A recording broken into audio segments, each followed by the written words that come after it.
to investigate in Tang village.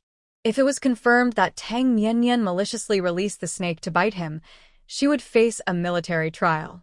This made the Qi family feel a bit better. The army also said that if Tang Nian was found guilty, she would have to compensate Qi Guohua for his losses. They planned to demand a lot of money to make the Tang family work for them.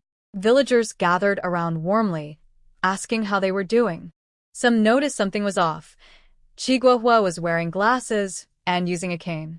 How could he return to the army like this? What happened to Guohua? Can't he see? Can't he walk? What's going on with the army? Someone asked. Everyone looked intently at the Qi family, many of whom were their creditors. They had lent money based on Qi Guohua's promising future. If he became useless, would their money just go down the drain? The army. The army hasn't asked yet. It should. It should be fine. They will send someone over. Guohua is still weak. We should go home now. Qi's father stammered, and the family returned home like thieves, feeling guilty. They couldn't even scrape together $10 now. Their son was useless, and how could they repay the $400 or $500 they owed? Now they were counting on the army to hurry and send someone to arrest Tang Nian for trial and make her compensate them. At least they needed $1,000, which would cover their debts and leave them with a few hundred. Tang Nian knew Qi Guohua had returned and that he had become useless. She felt great and went up the mountain to catch a wild chicken for old lady Tang to cook. As for the army sending someone to investigate, she wasn't worried at all. When Qi Guohua was bitten by the snake, she was over 10 meters away from that scoundrel. There were no witnesses or evidence. They couldn't catch her without proof. The weather is getting warmer, and the greenery on the mountain is deepening. Many wild vegetables have sprouted. Tang Nian loves to eat melonhead and shepherd's purse. After blanching them in water, she chops them into small pieces, adds ham, meat, and tofu, and stir-fries them with plenty of oil. It's especially delicious. Melonhead shepherd's purse wontons are tasty. There's nothing to do in the county for now, so Tang Nian has been in Tang village, going up the mountain every day to dig for wild vegetables and planting many in her space. She has planted seeds from oranges, apples, grapes, and other fruit she has eaten, and they have all grown into small saplings. The rice and wheat she planted, as well as corn and sorghum, are also nearly ready to harvest and are growing very well. After checking her space with her mind, Tang Nian felt very happy and returned home with a basket of shepherd's purse and melonhead. On the roadside, she also spotted tender qingming grass, just starting to sprout a light layer of pale green.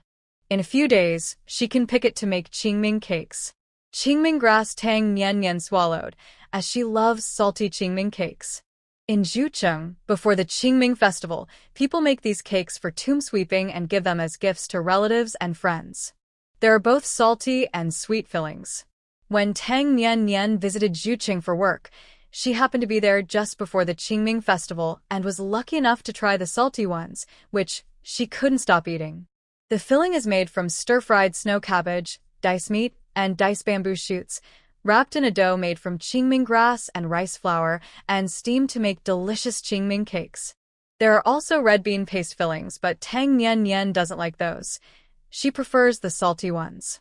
Tang Nian swallowed again and picked a small bunch of qingming grass to store in her space. Whenever she wants to eat it, she can ask Grandma Tang to make it. Grandma's qingming cakes are especially delicious, and if the ingredients are sufficient, they will be incredibly fresh. Standing on the hillside, Tang Nian looked around and saw no one, so she walked toward the cow shed and let Bai Sui roam nearby.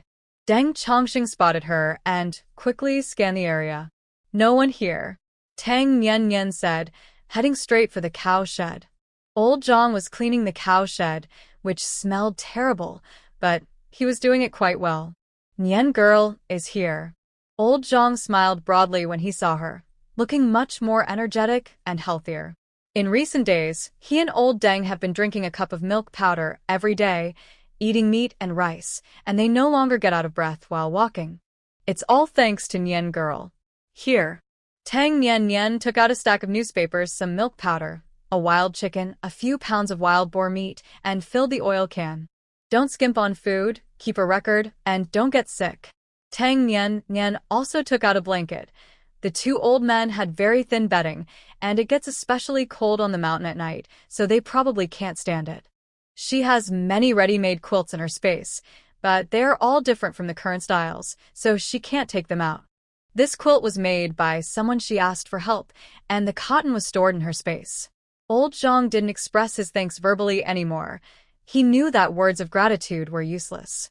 He kept it all in his heart, and now he felt more confident about returning to the city. Old Deng had contacted friends in the city, and they brought good news. Old Deng has a great chance of returning to the city in the second half of the year. As long as Old Deng can return, his own return will be just around the corner. Nian girl, make sure to read more when you have time. I see the trend. The college entrance exam will likely be restored. Old Zhang added.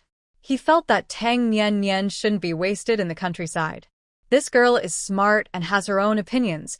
She should develop in a broader world. The college entrance exam is the fastest way for rural children to reach big cities. If you have any questions, feel free to ask me. Old Zhang added. Why do you think the college entrance exam will be restored? Tang Nian asked curiously. The official documents for restoring the exam haven't been issued yet. They won't be released until July or August next year. How does Old Zhang know? I've read all the newspapers you brought me. They say the economy needs to develop and everything is in disarray, but there's a serious shortage of talent. The graduates from worker-peasant-soldier universities are of mixed quality and far from meeting the country's needs. Restoring the college entrance exam is the trend of the times, at most in 3 years, or even sooner. Old Zhang shared his prediction openly with Tang Nian. In fact, he was being conservative. At least 1/3 of the graduates from worker-peasant-soldier universities are not useful. It's not that he looks down on those universities. Some students indeed have real skills, but others have such a poor educational foundation that even with hard work, they can't learn much and cannot become pillars of society. Old Zhang sensed the urgency of the country's economic revitalization from the newspapers. In less than 3 years, policies will definitely change, and things will improve. Tang Nian's expression shifted from indifference to admiration. He truly is impressive and insightful. She has the perspective of a god, knowing the future direction, while Old Zhang has predicted it all accurately. I'm already studying ahead. I want to take the exam for Fudan. Tang Nian didn't hide her intentions. She only wants to go to Fudan. In her previous life, she took the exam for Zhejiang University, which was also good, but this time she wants to see Fudan. Fudan is great. What major do you want to study, Nian girl? Old Zhang was very happy. He graduated from Fudan too, then studied abroad, and taught there for a few years after returning. If he can go back to the city, he will likely teach at Fudan again. Mechanical and electrical engineering. Tang Nian wants to study mechanical and electrical engineering because she has so many machines in her space and needs a legitimate excuse to take them out. Once she studies mechanical and electrical engineering, she can set up her own laboratory and design and invent machines herself. Old Zhang was even happier. Although he isn't an expert in that field, some related subjects will allow him to guide Nian girl a bit. Study hard. I'll prepare a textbook for you. Old Zhang thought of it right away. The current textbooks are too simple and won't meet the knowledge requirements for the college entrance exam. He needs to create a textbook for Nian girl to study. No need. I've got some materials, a detailed collection on math, physics, and chemistry. I'm sure I can pass. I'm very smart. Tang Nian stopped him. This old man has become as thin as a bamboo pole and shouldn't work too hard. She is completely confident in passing. The collection on math, physics, and chemistry is indeed good. You can start with that. Old Zhang also thought the materials were excellent, and he would create some test questions later. Tang Nian didn't stop him anymore. Whatever he wants to do is fine since he should be returning to the city by next spring. She also took some pens and paper for Old Zhang to take notes. Remember, don't get sick. Tang Nian reminded him again. Old Zhang got sick in early April, and while he looks fine now, she worries about the worst. After thinking for a moment, she took out a pack of cold medicine for him to keep. I'll keep track of these. Don't worry about it, Tang Nian said seriously. Old Zhang couldn't help but laugh. This girl has a sharp tongue, but a kind heart. After giving her instructions, Tang Nian walked down the mountain. She plans to stir-fry shepherd's purse with ham and make wild chicken soup for dinner. That evening, Grandma Tang cooked, blanching the melon head and chopping it up. She also cut the ham. She added a bit of oil to the pan, which was also brought back by Tang Nian. The family now lacks nothing. Grandma, add more oil. Tang Nian appeared like a ghost, looking at the tiny amount of oil in the pan. Stir-frying melon head without enough oil would make it taste terrible. With this much oil, we could have eaten for 3 days before. Grandma Tang was heartbroken. Recently, oil was used like water in their home. They never lived like this even in the past at the Xian landlord's house. Tang Nian said nothing, just stared at the old lady. You just waste it. With a daughter like you, what young man would dare to marry you? Grandma Tang grumbled as she added more oil, her mouth never stopping while cooking. This kind of grass is meant for pigs. There are so many vegetables in the field, but you insist on using pig feed. With this much oil, even grass smells good. The Xian landlord never wasted like you. The old lady kept scolding, but her focus was on the food, not noticing that Tang Nian had disappeared. After a while, Tang Nian returned, holding some grass. Grandma, try the dish you made and see how it tastes. Tang Nian didn't want to argue. She wanted to prove her point with facts. Humph. Grandma Tang's expression changed. She wanted to retort, but didn't know what to say. The two of them stared at each other for a long time until Grandma Tang finally gave in, gritting her teeth and saying, You just waste it. I won't care about you anymore. Tang Nian lightly huffed, tossing the grass into the chicken coop, where the chickens rushed to eat it. She clapped her hands, returned, and said to the still fuming old lady, I have a boyfriend now. Her boyfriend, Shen Xiao, was impressive, so Grandma didn't need to worry about marriage. Clang. The spatula in Grandma Tang's hand flew out as Tang Manjin entered the kitchen to pour hot water for tea, narrowly missing his nose. Startled, he stepped back several paces, and the spatula fell to the ground with a crisp sound. Grandma Tang didn't have time to worry about the spatula and urgently asked, When did you get a boyfriend? What does he do? How old is he? Where is he from? Does he have a job? That daring girl had the audacity to keep such a big matter from the family. She was getting too bold. Wolf cub. Tang Nian bent down to pick up the spatula, washed it, and handed it to the dazed Grandma Tang. Grandma Tang couldn't think straight. Who is the wolf cub? Grandma, the food is burning. Tang Nian reminded her. She still wanted to eat the melon head. Grandma Tang hurried to cook, turning back to ask the girl more questions. Tonight, the Tang family's dinner was especially lavish. Melon head stir-fried with ham, wild chicken stew with mushrooms, stir-fried greens, steamed snails, and the best snails of the season. Tang Jiujin went to the river every day to catch snails. Tang Jiujin served everyone a bowl of rice and gave herself a scoop of golden crispy rice. She loved to soak it in soup. It was fragrant and chewy. Nian girl, is that wolf cub the one you played with when you were little? Didn't he go back to the capital? When did you two get together? Grandma Tang couldn't focus on eating. Even if there was dragon meat on the table, she wouldn't have the mood. Before he died, Grandpa was most worried about Nian and had told her to find a good man for her. Wife, Nian is the precious daughter of the Tang family. She has suffered enough. I can't wait any longer. You must find her a man with good character and a bright future. We can't let Nian suffer. Her parents left all their money as her dowry. We've received such kindness. We can't take advantage anymore. That was Grandpa's last wish, and she promised him before he passed away. At first, Grandma Tang thought highly of Qiguohua. He looked decent, was a high school student, and had gone to the army. His future seemed bright. She hoped Nian could marry someone nearby, so if she faced any trouble, the family could help. But unexpectedly, Qiguohua turned out to be ungrateful. Luckily, Nian was strong and saw through his true nature. She found a good job in the city for 98 yuan. She had her second son look for a suitable match for her, at least from a cadre family. She wouldn't settle for an ordinary worker's family, who was worthy of her Nian Nian. But before her second son could report back, that girl had already found a good match herself. Not in the capital but in whose city, serving in the army, earning 120 a month.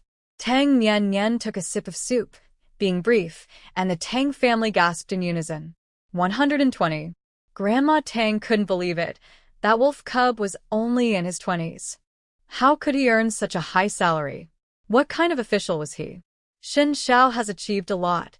He's now at the deputy regiment level. Tang Nian Nian was being a bit modest. Shen Xiao's salary was much more than 120. 120 was just his base salary. He often went on missions, earning bonuses from 100 to several hundred, even over 1,000. Plus, Shen Xiao was about to get promoted again, likely to level 13, which would increase his salary. In the second half of the year, Shen Xiao will be promoted to regiment level, earning 130. Tang Nian Nian wasn't sure how much level 13 paid, but it was definitely more than 120, so she just threw out a number. Cough cough. Su Jinfeng, who was drinking soup, choked and coughed for a long time. Grandma Tang gasped several times, her mouth wide open, as if she could swallow a duck egg. 130. How could anyone spend that much money? Nian Nian, is Shen Xiao that wolf cub? Have you two been in touch all along? Su Jinfeng asked curiously. Su Jinfeng remembered the dark little wolf cub, thin and short, with bright eyes, who didn't talk much and seemed a bit gloomy. The villagers were scared of him. He was said to fight fiercely, and even adults couldn't beat him. The wolf cub was a lone wolf in the village, only playing with Nian Nian. They had a special bond. Everyone thought that once the wolf cub returned to the capital, he would lose contact with Nian Nian, but it turned out they had been in touch all along. I ran into him in the county town a while ago. Shen Xiao came here for work, Tang Nian Nian explained. Grandma Tang wanted to ask more, but Tang Nian Nian puffed her cheeks, looking unhappy. Grandma, can we finish eating first? She hated talking while eating. With so much delicious food, she didn't want to be distracted. It was exhausting. You eat. Grandma Tang glared at her, annoyed. What was wrong with talking while eating? It didn't take much effort. She served Tang Nian Nian a lot of meat, using serving chopsticks. The girl had many annoying habits. She used to complain about Grandma using her chopsticks to serve food, saying she didn't want to eat Grandma's saliva. Grandma Tang was so angry she wanted to scold her, but eventually, she naturally changed her way of serving. Grandma Tang thought that the girl was a precious daughter from a wealthy family, and having some quirks was normal. She could do as she pleased. After all, she would marry out eventually, and the trouble would be for her husband. The whole family was eager to know more. Even eating meat didn't taste as good. Only Tang Nian Nian and Jiu Jin were enjoying their meal. Can we talk now? As soon as they finished eating, Grandma Tang hurriedly urged. Su Jinfeng and Tang Manjin were also anxious. Tang Manjin wanted to know about the wolf cub's current situation to see if he was a good match, while Su Jinfeng wanted to gather more information for future gossip in the village. A salary of 130. Could anyone in the commune earn that much? Just like the last time we met, he hasn't changed much, Tang Nian Nian casually explained. The Tang family all thought of the thin, short wolf cub, and their expressions became hard to describe. Honestly, he was far less attractive than Qi Guohua, even less appealing than the little glasses wearer. Nian Nian, has he really not changed at all? Old Lady Tang asked, not ready to give up. Surely, he must have changed a bit as he grew up, right? At least he should be taller, right? Tang Nian Nian thought for a moment and said, he has grown taller. He's as tall as the door. Old Lady Tang sighed in relief. As long as he was door height, that was fine. But then she remembered that although he was taller, his dark face hadn't changed. She recalled that the wolf cub looked rather gloomy and a bit scary. She glanced at Tang Nian Nian, puzzled. What could this silly girl see in that wolf cub? Though he's a bit ugly, he earns 130 a month. Su Jinfeng Edgar Lim. Earning 130 a month, even Wu Dalong would be considered handsome. She didn't mind that. Old Lady Tang immediately felt reassured. Yes, earning 130 a month was impressive. There was no one in the entire commune earning that much. Thinking this way, the dark figure of Xin Xiao in her mind also appeared more handsome, and she felt that Tang Nian had good taste, much better than that foolish Tang Wujin. Tang Nian twitched her lips. Although Xin Xiao was a bit dark, he was nowhere near ugly. But she didn't explain. She would bring Xin Xiao home one day, and they would see for themselves. So, who else is in Xin Xiao's family? His hometown is in the capital, right? Old Lady Tang asked, a hint of worry in her voice. Back then, when Xin Xiao was brought in from the capital, she hadn't met any of his family. Two men in military uniforms came to pick him up, claiming to be his father's subordinates. Old Lady Tang had thought poorly of the Xin family from that moment. Her own son had suffered for years outside and nearly died. After finally finding him, his family couldn't even spare time to see him, clearly not valuing him. Old Lady Tang loved to listen to operas and had heard that wealthy families had many rules and conflicts. Only the cunning could survive. She worried that her granddaughter marrying Xin Xiao would be a problem. This silly girl might not be able to handle the Xin family. Xin Xiao doesn't live with his family. He has a bad relationship with them and has been in Hu City for years. Tang Nian sensed her grandmother's concerns and felt warm inside. She wasn't afraid of the Xin family, and she definitely planned to go to the capital to settle old scores. Old Lady Tang wasn't comforted. She's still worried. As long as Xin Xiao was a Shun, he couldn't escape that family. If her granddaughter married him, she would be considered part of the Xin family and might face pressure from her in-laws. When will that wolf cub, little Xin, come to our house? Old Lady Tang wanted to meet that wolf cub. Nian was young and couldn't see a man's true nature. Having seen many men, she could tell right away if they were good or bad. He's on a mission and will come after it's done, Tang Nian replied seriously. Just a few days ago, she had called Xin Xiao, and he said he was going on a shorter mission that would last at most a week. After completing it, he would have a few days off to visit the Tang family. Is it dangerous for little Shun on his mission? Old Lady Tang frowned. Just hearing about the wolf cub's job made her anxious. If it was too dangerous, it would be better to find a regular job for a young man. Earning 130 sounded good, but it was money earned with one's life. If something happened to that wolf cub, Nian would become a widow. Ugh. May good luck come, and keep them safe. Old Lady Tang suddenly shivered, regretting her thoughts, and kept muttering in her heart, good spirits, bad spirits, may the heavens be blind and deaf. Don't hear anything.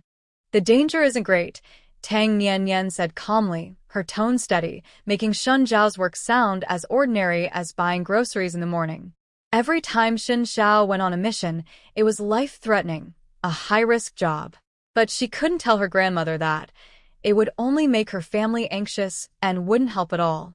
Plus, with her protective spirit spring and Shun Zhao's excellent skills, the danger was greatly reduced. That's good, Old Lady Tang sighed in relief, her impression of Xin Xiao improving. A stable job with a high salary. Even if he was a bit ugly, he could still be a match for Nian. What are you all doing just sitting around? Not working? Do you think food will fall from the sky? Eldest, go clean the pig pen. Jean Feng, wash the clothes. If you don't wash them soon, they'll get moldy. Jiao Jean, go feed the chickens. Having asked all her questions, Old Lady Tang felt satisfied and began to scold everyone. Her son, daughter-in-law, and granddaughter all got an earful. After eating, they just lounged around, getting lazier by the day. Without her watching over them, this family would fall apart. Tang Manjin and his wife, along with Jiao Jin, quickly got up to do their chores. Old Lady Tang didn't sit idle either. She cleared the table and went to the kitchen to wash the dishes, reminding Tang Nian, if you have nothing to do, go lie down in your room. Don't just stand around in front of me. I'm going to my third uncle's house. Tang Nian automatically ignored her grandmother's sharp tongue. Her grandmother meant well, but her words were like poison, capable of killing an elephant. It's already dark. What are you going there for? Old Lady Tang looked alert. She didn't want her granddaughter visiting the team leader's house too often, especially since there was a not-so-bright Tang Hongxing there. Though old lady Tang didn't know that being close to bad company could lead to trouble, she understood that getting involved with the wrong crowd could be harmful. Tang Hongxing wasn't much smarter than Tang Wujin. She couldn't let Nian Nian associate with such foolishness. I'm helping my third aunt dry sweet potatoes. Tang Nian Nian brought out 3 bags of sweet potatoes, which she had taken from her space. They were sweet and soft yellow sweet potatoes. She didn't like the dry and powdery ones that tasted like chestnuts, needing to drink 3 bottles of water after eating one. Where did you get so many sweet potatoes? Old Lady Tang's eyes lit up. Although sweet potatoes could cause heartburn and gas, they were filling. Mixing them with rice during shortages saved a lot of grain. I traded wild rabbits for them in the city. Tang Nian Nian rolled out a cart from the storeroom to carry the sweet potatoes, which weighed about 500 or 600 pounds. Dried, they would last a long time. What can your skinny arms carry? Old Lady Tang called out, and Tang Manjin, who had been working in the pig pen and was covered in pig manure, came over, smelling terrible. I'll carry them myself. It stinks. Tang Nian Nian didn't hide her disgust. If pig manure got on the sweet potatoes and dried, she couldn't think about it. It would ruin her enjoyment of the sweet potato snacks. Under the right conditions, she was quite picky. In Old Lady Tang's words, she had too many bad habits. Tang Manjin chuckled and went to wash his hands in the yard. What's wrong with pig manure? Every crop relies on it. Grains and vegetables all come from it. The food you just ate will turn into waste overnight. Your belly is full of it, and you're still picky? Old Lady Tang looked down on her granddaughter's fussiness, not even washing the bowl, and with her wet hands, she pointed at Tang Nian Nian's belly, scolding her for quite a while. Tang Nian Nian gritted her teeth several times, her fists clenched tight. Every word was insulting, and the old lady pointed at her belly, saying her words were really poisonous.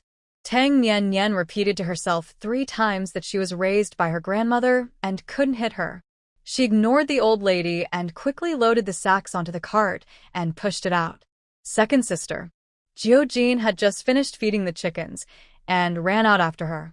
Tang Lao Tai also chased after her, shouting, I'll dry them for you. Don't bother your third aunt. Your drying isn't tasty. Tang Nian Nian spoke the truth. Only her third aunt's dried sweet potatoes were clean and delicious. Tang Lao Tai's face darkened immediately, and after a long time, she gritted her teeth and cursed, You ungrateful girl! Did you eat less of the dried sweet potatoes I made when you were little? I even chewed them up and fed you. Fortunately, Tang Nian Nian had walked far enough away not to hear. She and Jiojin pushed the cart towards the captain's house, encountering many villagers holding bowls of food along the way. Villagers liked to bring their meals outside to eat while chatting, which made for a lively atmosphere. What are you pushing, Nian girl? Someone asked loudly. Everyone gathered around. The 3 bulging sacks on the cart were hard to identify. Sweet potatoes, I'm having my third aunt dry them. Though Tang Nian Nian's face was expressionless, her tone was polite, engaging in conversation. Nian girl, aren't you working these days? When they heard it was sweet potatoes, their interest waned. They ate sweet potatoes all year round and were tired of them. They were more curious about Tang Nian Nian's job. They had been resting at home for several days. Was a job paying 98 yuan that easy? Back to work tomorrow. Tang Nian Nian was brief, chatting a bit with the villagers. She had an exam at the tractor factory tomorrow and needed to check on the sock machine and house matters with Ba Ge the day after. Also, she had to send some nutritional supplements and medicine to Uncle. Nian girl, Qi's family said you harmed Qi Guohua, and the troops are sending someone to investigate. Someone whispered. Others immediately perked up, eager to hear what she had to say. Qi's family is talking nonsense. The troops can come to investigate. I earn 98 yuan a month. Why would I do something so stupid? Tang Nian Nian scoffed, completely unbothered. Everyone nodded in agreement. It made sense. Nian girl was earning 98 yuan now. Why would she have a conflict with Qi Guohua? Anyone with a bit of sense wouldn't do something so foolish. Qi's family has been begging for 18 generations. When have they ever had dignity? Living in the same village as such a disgraceful family is just bad luck. Chi's family must want to extort money. They really have no shame. Yang Hongling must regret it. After so much searching, she ended up with someone like Chi Guohua. She's not much better. They're both equally bad, like a turtle and a mung bean. The villagers' chatter grew louder, and they stood close to Chi's house. Now that Chi Guohua was useless, the troops wouldn't want him anymore. He would be just like them, a villager. So what was there to fear? The Chi family heard their conversation while eating. Their meal consisted of a bowl of plain boiled greens and a bowl of steamed pickled vegetables, tasteless and hard to swallow. The rice was thin sweet potato porridge, mostly sweet potatoes and barely any rice, so thin it could reflect a shadow. They had been eating such meals for several days and would continue to do so, perhaps even worse. Seeing Chi Guohua become useless, villagers came to demand debts, speaking harshly. They could only tighten their belts to pay back what they owed. Chi Guohua's gloomy face flickered in the dim light. He bit down hard, tasting blood in his mouth. Nian. He wouldn't let this wretched girl off. Yang Hongling lowered her head, drinking the thin porridge, feeling nauseous. She still couldn't understand how things had turned out this way. Her cousin Jinglan had said Chi Guohua was a dragon among men, destined for greatness. Her cousin's words had always been true, so why did it go wrong with Chi Guohua? She glanced coldly at the man beside her, whose once handsome face had turned grim and unappealing. She couldn't spend her life with someone useless. Divorce. Yang Hongling had made up her mind. Once the troops came and pinned the blame on Tang Nian and they paid up, she would divorce. At least she could get half. Leaving now would be too much of a loss. Chi Guochun also lowered her head. She had hoped that once her brother got promoted, she could marry a city official, but now that dream was shattered. With the family deep in debt, she worried her parents might try to marry her off to pay it back. The only ones who could afford a high bride price were widowers or old bachelors, and she didn't want that. Chi Guochun gritted her teeth. She needed to find a man to marry before her parents could decide for her. Tang Nian and Zhou Jin arrived at the captain's house. Tang Hongxing was washing clothes in the yard, her expression blank. She gave a slight smile when she saw them, which counted as a greeting. Tang Hongxing wasn't very grateful for being saved by Tang Nian. Without marrying Chunrong, she felt she had no reason to live, so saving her was unnecessary. Tang Nian ignored her. If it weren't for wanting to break up Lu Jinglan's harem, she wouldn't care about this foolish girl's life or death. Third aunt. Tang Nian walked straight into the house. The captain's wife was washing dishes by the stove.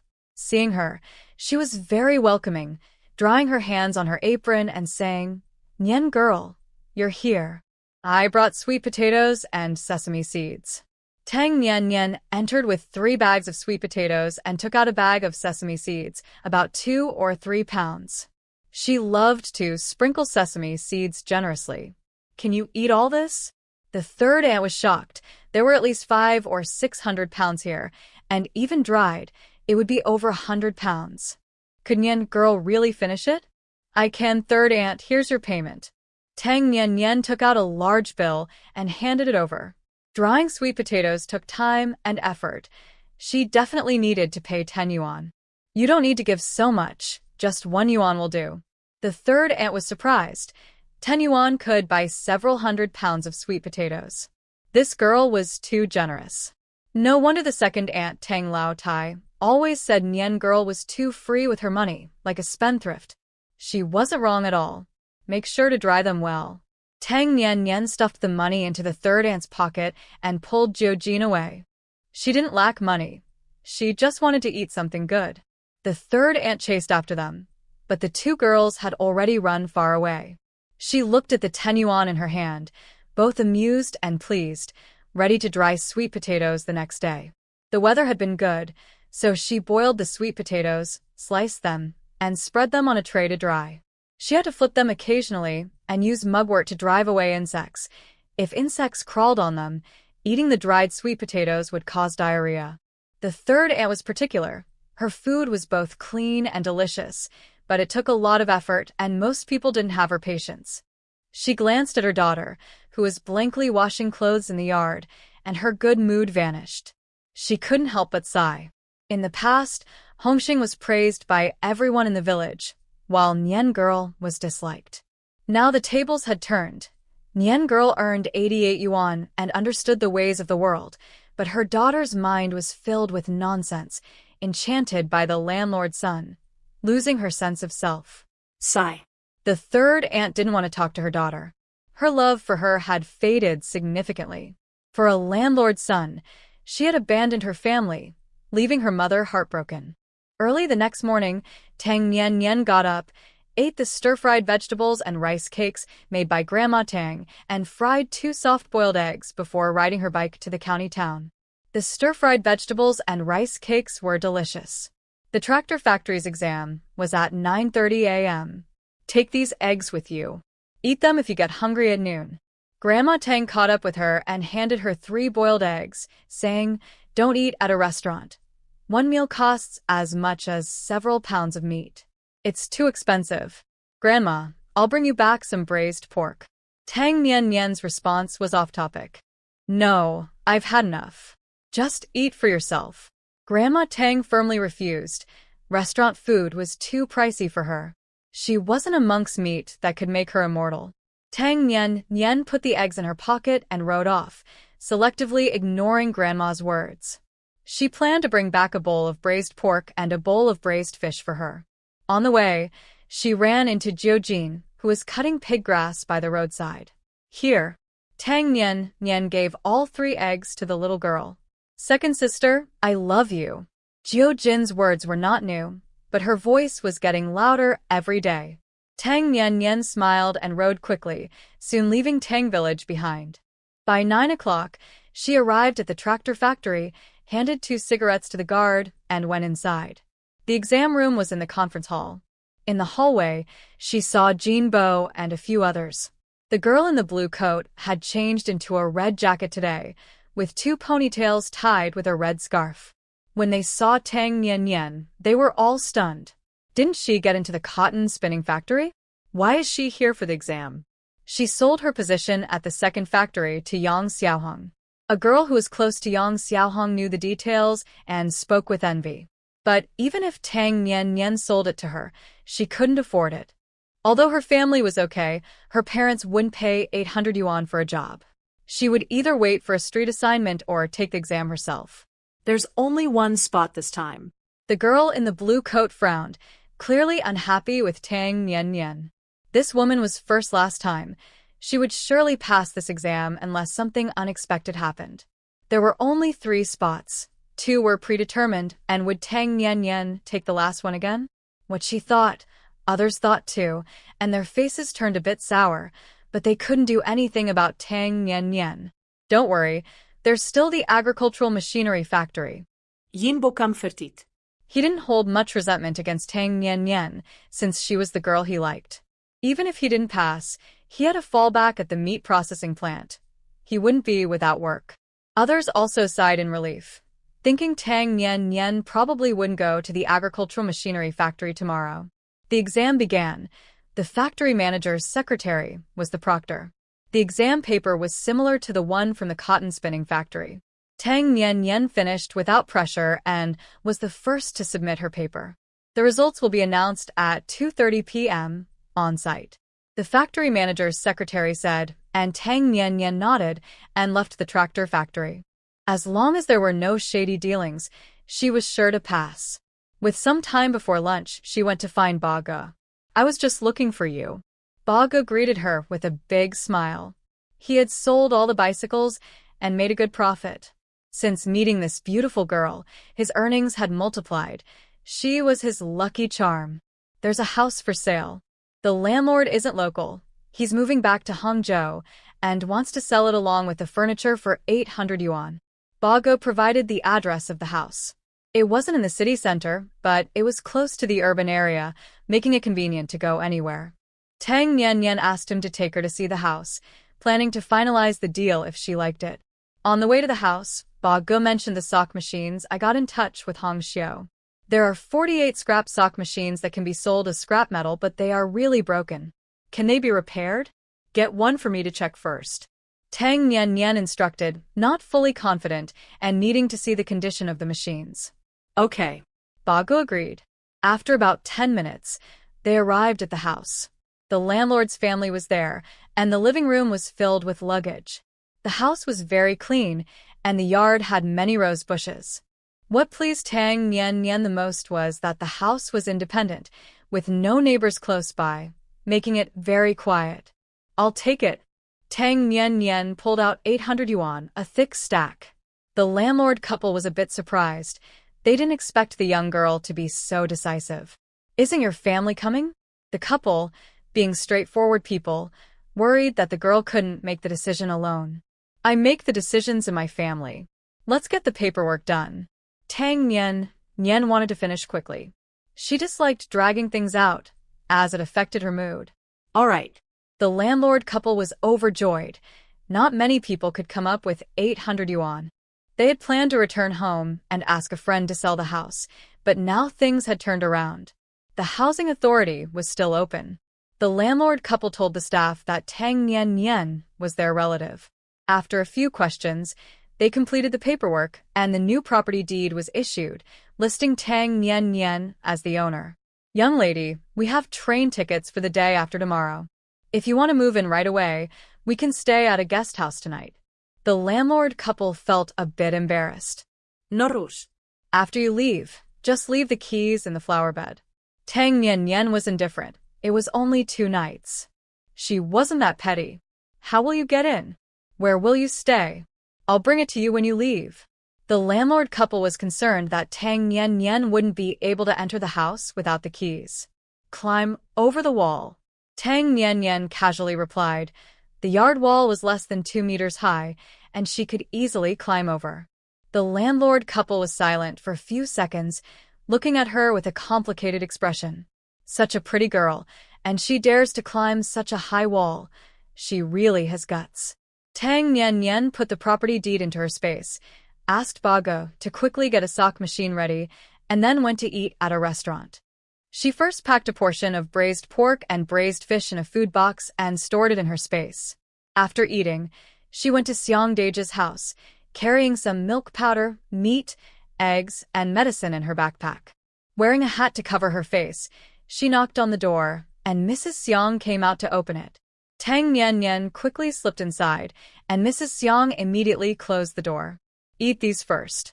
There are 2 types of medicine. One for injection and one for oral use, 3 pills a day. Tang Nian took out the milk powder, meat, and eggs. The wild chickens in her space laid eggs frequently, and she had collected many. There were 7 or 8 pounds of meat, and the milk powder was wrapped in newspaper. She opened 2 cans. The medicines were streptomycin for injection and isoniazid for oral use. She wasn't sure if isoniazid was available now, but in later years, it was a key drug for treating tuberculosis and worked very well. Thank you so much. The elderly couple's eyes were red. With the medicine, their son could get better, and their 2 children would have someone to protect them. They were old and didn't know how much longer they could hold on. The belief that kept them alive was caring for their sick son and young grandson. If their son could recover, their burden would be much lighter. You're welcome. We are exchanging value. Tang Nian's expression was indifferent. Thank you so much. We will repay you if we have the chance in the future. The elderly couple wiped their eyes and suddenly bowed down. Their belongings were precious, but now they were worthless and could even bring danger. This girl has a good heart to bring them so many nice things. They would remember this kindness forever. If they couldn't repay it, their son and grandson would. Tang Nian helped them up. She was strong, and the elderly couple couldn't bow anymore. I'll come back in a month. Tang Nian left, carrying a month's worth of medicine. She walked quickly, and the elderly couple chased after her, but she was already gone. Madame Xiang put away the items and called her grandchildren over, saying, If Grandpa and Grandma don't have a chance to repay that beautiful sister, you must repay her when you grow up. Do you understand? We understand. The 2 children nodded vigorously. They liked the beautiful sister. The milk candies she gave them were delicious, and she didn't look down on them. Others would scold them and call them little beggars. The children didn't know what beggars meant, but they knew it wasn't good. When people scolded them, their eyes looked scary. Even though the children were young, they had learned to read people's expressions. After finishing her tasks, it was already 2 o'clock, and she hurried to the tractor factory. At 2:30, the factory director's secretary announced the exam results. Tang Nian Nian passed. The other 2 candidates were a man and a woman. After completing the hiring procedures, Tang Nian Nian left the tractor factory with her work ID and saw Jinbo waiting outside. Tang Nian Nian, you are amazing. You always pass the exams. Jinbo came over, genuinely complimenting her. Humph. The girl in the dark blue coat snorted loudly from a distance, looking very displeased. Only the agricultural machinery factory was left. God, please make sure that this troublesome Tang Nian Nian doesn't take the exam. Tang Nian Nian didn't even look at her and asked Jinbo, do you want this job? 800. She got straight to the point without any emotion. Jinbo was stunned and didn't react for a moment. Tang Nian Nian thought he didn't want it and turned to leave, heading to find Director Yang Ai Hua at the cotton spinning factory. Wait, you want to sell this job? You're not going to work? Jinbo finally reacted, stopping her with a shocked expression and lowering his voice. My fiancé's father has lung cancer. Tang Nian Nian said expressionlessly. Shen Zhao's father was not a good person. She hoped he would die. Jinbo looked at her with sympathy, feeling heavy-hearted. His love had just begun to blossom, only to be cruelly cut short by harsh reality. I'm sorry, I'll buy it. Jinbo didn't hesitate. 800 yuan wasn't expensive. Only a fool wouldn't buy it. Besides, he thought, she was just a fiancée, not yet married. He still had a chance and couldn't give up easily. Now, Tang Nian Nian wanted to complete the paperwork today to earn money for the house. Sure. Jinbo readily agreed and took her to find his parents. The girl in the dark blue coat saw them paired up and her expression changed dramatically. Her resentment towards Tang Nian Nian deepened, and she stomped her foot angrily before running away. Jinbo's parents were decisive and immediately took out 800 yuan. They went with Tang Nian Nian to the tractor factory to complete the paperwork. Tang, I wish your fiancé's father a speedy recovery. Jinbo sincerely wished her well. If it weren't for her fiancé's father having lung cancer, he wouldn't have had the chance to get a job at the tractor factory. Thank you. Tang Nian Nian nodded and walked away. Jinbo caught up with her. Tang, where do you live? We're going for a spring outing this weekend. Do you want to join? No, thanks. Tang Nian Nian refused. She went to the mountains every day. Tang, can I have your contact information? I live in the meat processing factory dormitory and my phone number is. Jinbo was persistent. He had finally developed feelings for a girl. Tang Nian Nian had already walked a few meters away. When she heard it was the meat processing factory, she turned back and gave him the phone number for the Red Star factory. The meat processing factory was a good place. It was nice to know more people. After exchanging contact numbers with Jinbo, Tang Nian Nian left without hesitation. Jinbo stood there, looking reluctant to part. His father came over and patted him on the shoulder, saying, "Stop staring. You can't win her over." Although he was only the deputy factory director, he had seen 3 factory directors come and go. He might not be skilled in other areas, but he had a keen eye for people. This Tang girl was clearly ruthless and decisive. Even if his son married her, he wouldn't be able to handle her. Dad, Tang and I are a perfect match. You don't understand, so stop talking nonsense. Jinbo rolled his eyes at him. He believed he and Tang Nian Nian were a perfect couple, a match made in heaven. What kind of lid fits what kind of pot? His father snorted and walked away, humming a tune. Let this foolish son run into some walls. Maybe after a few hits, he'd get smarter. Another day passed, and Tang Nian Nian went to the agricultural machinery factory. The girl in the dark blue coat, Zhang Luwei, saw her and looked furious. She stormed over, gritting her teeth. You passed the tractor factory exam yesterday. Why are you here to take this one? There was only one spot at the agricultural machinery factory. She knew she couldn't beat Tang Nian Nian. Zhang Luwei was about to explode. This was the last chance for job exams this year. If she failed again, she'd be stuck at home. Her parents wanted her to work at the meat processing factory, but she didn't want to. My fiancé's father has lung cancer. Tang Nian used the same reason, her face expressionless, making others think she was deeply saddened. Zhang Luwei was taken aback, and her anger faded, replaced by guilt and unease. I didn't know. I didn't mean it. I'm sorry. Zhang Luwei stammered, unable to form complete sentences, looking at Tang Nian with sympathy. It's okay. Tang Nian's expression was blank. A naive girl who hadn't faced hardship. She couldn't be bothered to deal with her. Zhang Luwei felt very guilty and didn't ask about the tractor factory job anymore, quickly running away. Tang Nian finished her exams smoothly. The results were announced at 2 o'clock in the afternoon. She was very satisfied with the efficiency of the 3 factories. They announced results on the same day as the exam, which was impressive. At 2 o'clock, Tang Nian passed without a doubt. She went with the other 2 candidates to complete the hiring procedures and then found Zhang Luwei at the factory gate. The girl was with others, looking dejected. Come here. Tang Nian pulled her to a quiet place. Zhang Luwei came from a well-off family, so 800 yuan would be no problem. She didn't want to look far for help. I really didn't mean it earlier. I already said sorry. Should I bow to you?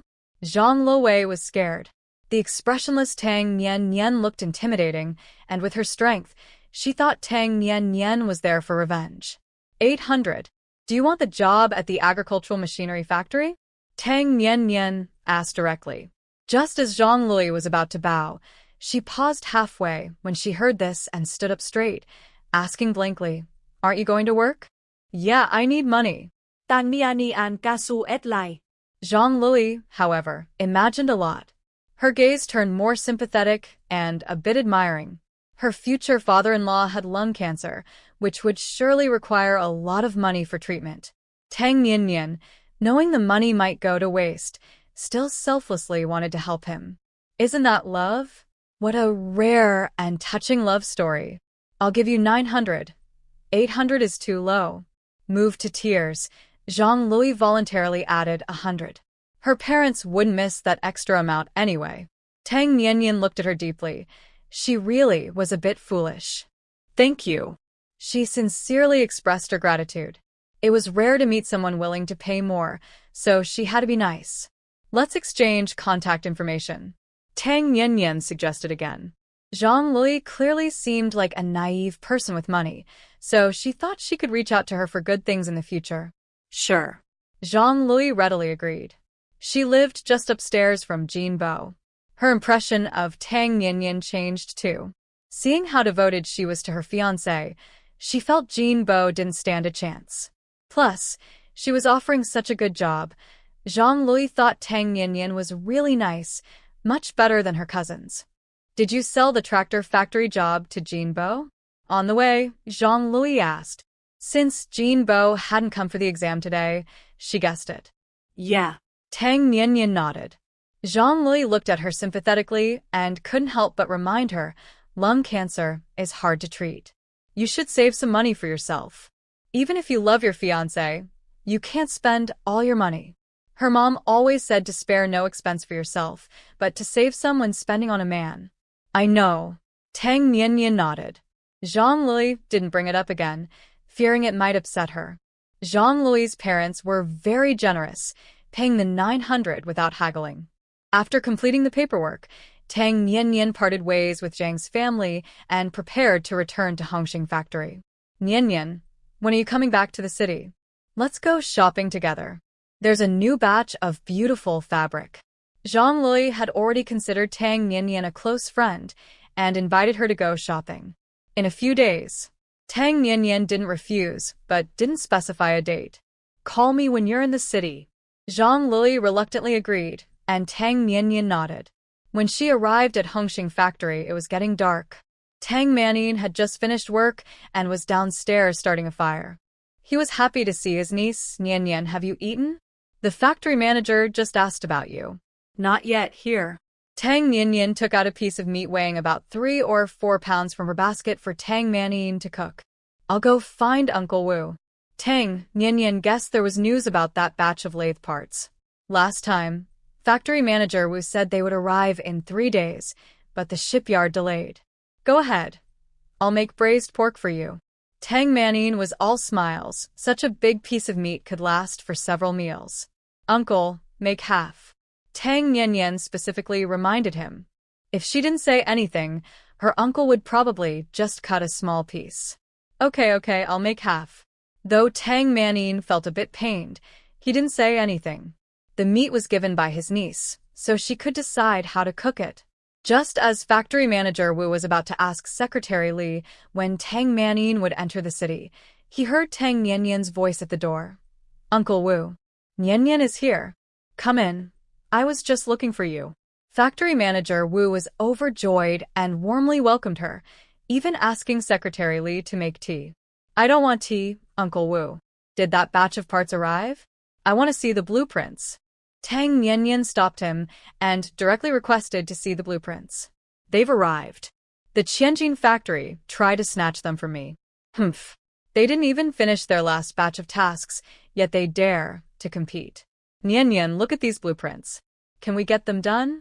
Factory manager Wu was extremely proud, looking at Tang Nian with a particularly kind gaze. Since he started collaborating with Tang Nian, he hadn't stopped dancing on Qian factory manager's head. Yesterday, at a meeting in the Industrial Bureau, Director Su praised him in front of so many people.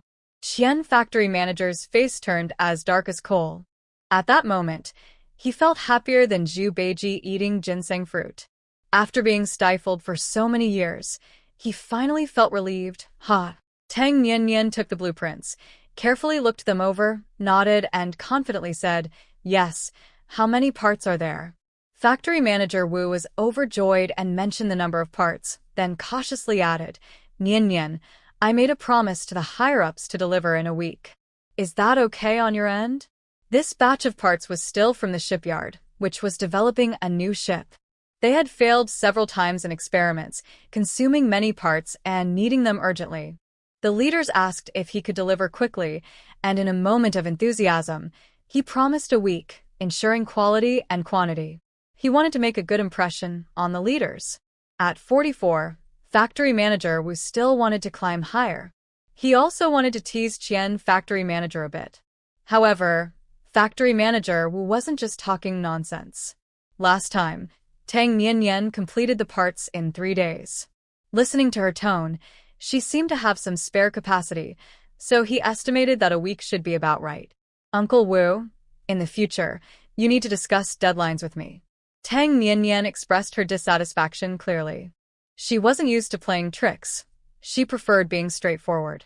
She didn't like factory manager Wu making decisions on his own. Even though she could deliver in a day, she needed to nip his inflated ambitions in the bud. Her collaboration with Hongxing Factory had to be led by her.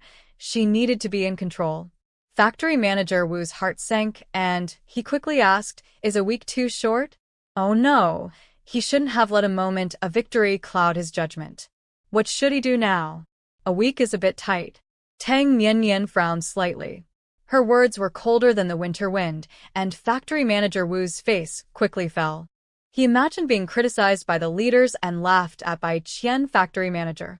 Pride leads to setbacks, and vanity leads to downfall. Uncle Wu made a promise. No matter how difficult it is, I must complete the task within a week. How about this? I'll do my best to coordinate. It might be a bit troublesome, but delivery shouldn't be a problem. Tang Nian changed her tone, and factory manager Wu's heart, which had dropped into an abyss, immediately soared. He wiped the cold sweat from his forehead, feeling grateful. The way he looked at Tang Nian was not only kind, but also a bit wary. Having sat in the factory manager position for too long, he had gotten used to giving orders and having others obey him. Tang Nian had truly scared him before, but after a moment of thought, he understood her intentions. A week was already enough time to deliver. She was just unhappy with him making decisions on his own, so she deliberately put pressure on him. Nian, this time I was wrong. From now on, I'll discuss everything with you. You've worked hard on this batch of parts, so I'll give you a bonus of 100. I'll add it to your salary next month. Director Wu, having realized the situation, was not angry. Instead, he spoke kindly. He understood that he needed to win over Tang Nian if he wanted a chance for promotion. He had been the director at Hongxing Factory for 10 years and expected to stay until retirement. He had accepted his fate, but Tang Nian's sudden appearance gave him hope. His once dormant spirit was revived. He wasn't old yet, and he could still contribute to the country for 500 more years. Okay. Tang Nian replied calmly, not feeling like she was being arrogant. For those without skills, being proud is foolish. For those with real talent, it's called confidence, and others will respect them. Even if they don't, it doesn't matter. She didn't have to work with Hongxing Factory. There was also Tianjin Factory, and in Huqing, so many mechanical factories would surely want to collaborate with her. Director Wu sighed with relief, glad that Tang Nian was not upset. He had to treat this precious gem like a saint and must not offend her. I'll come to pick up the parts at 7 tonight. Uncle Wu, please have someone put them at the factory gate, Tang Nian instructed. Shen Xiao had somehow obtained a permit, allowing her truck to leave without any issues. Sure. Director Wu was visibly pleased and personally went to make arrangements.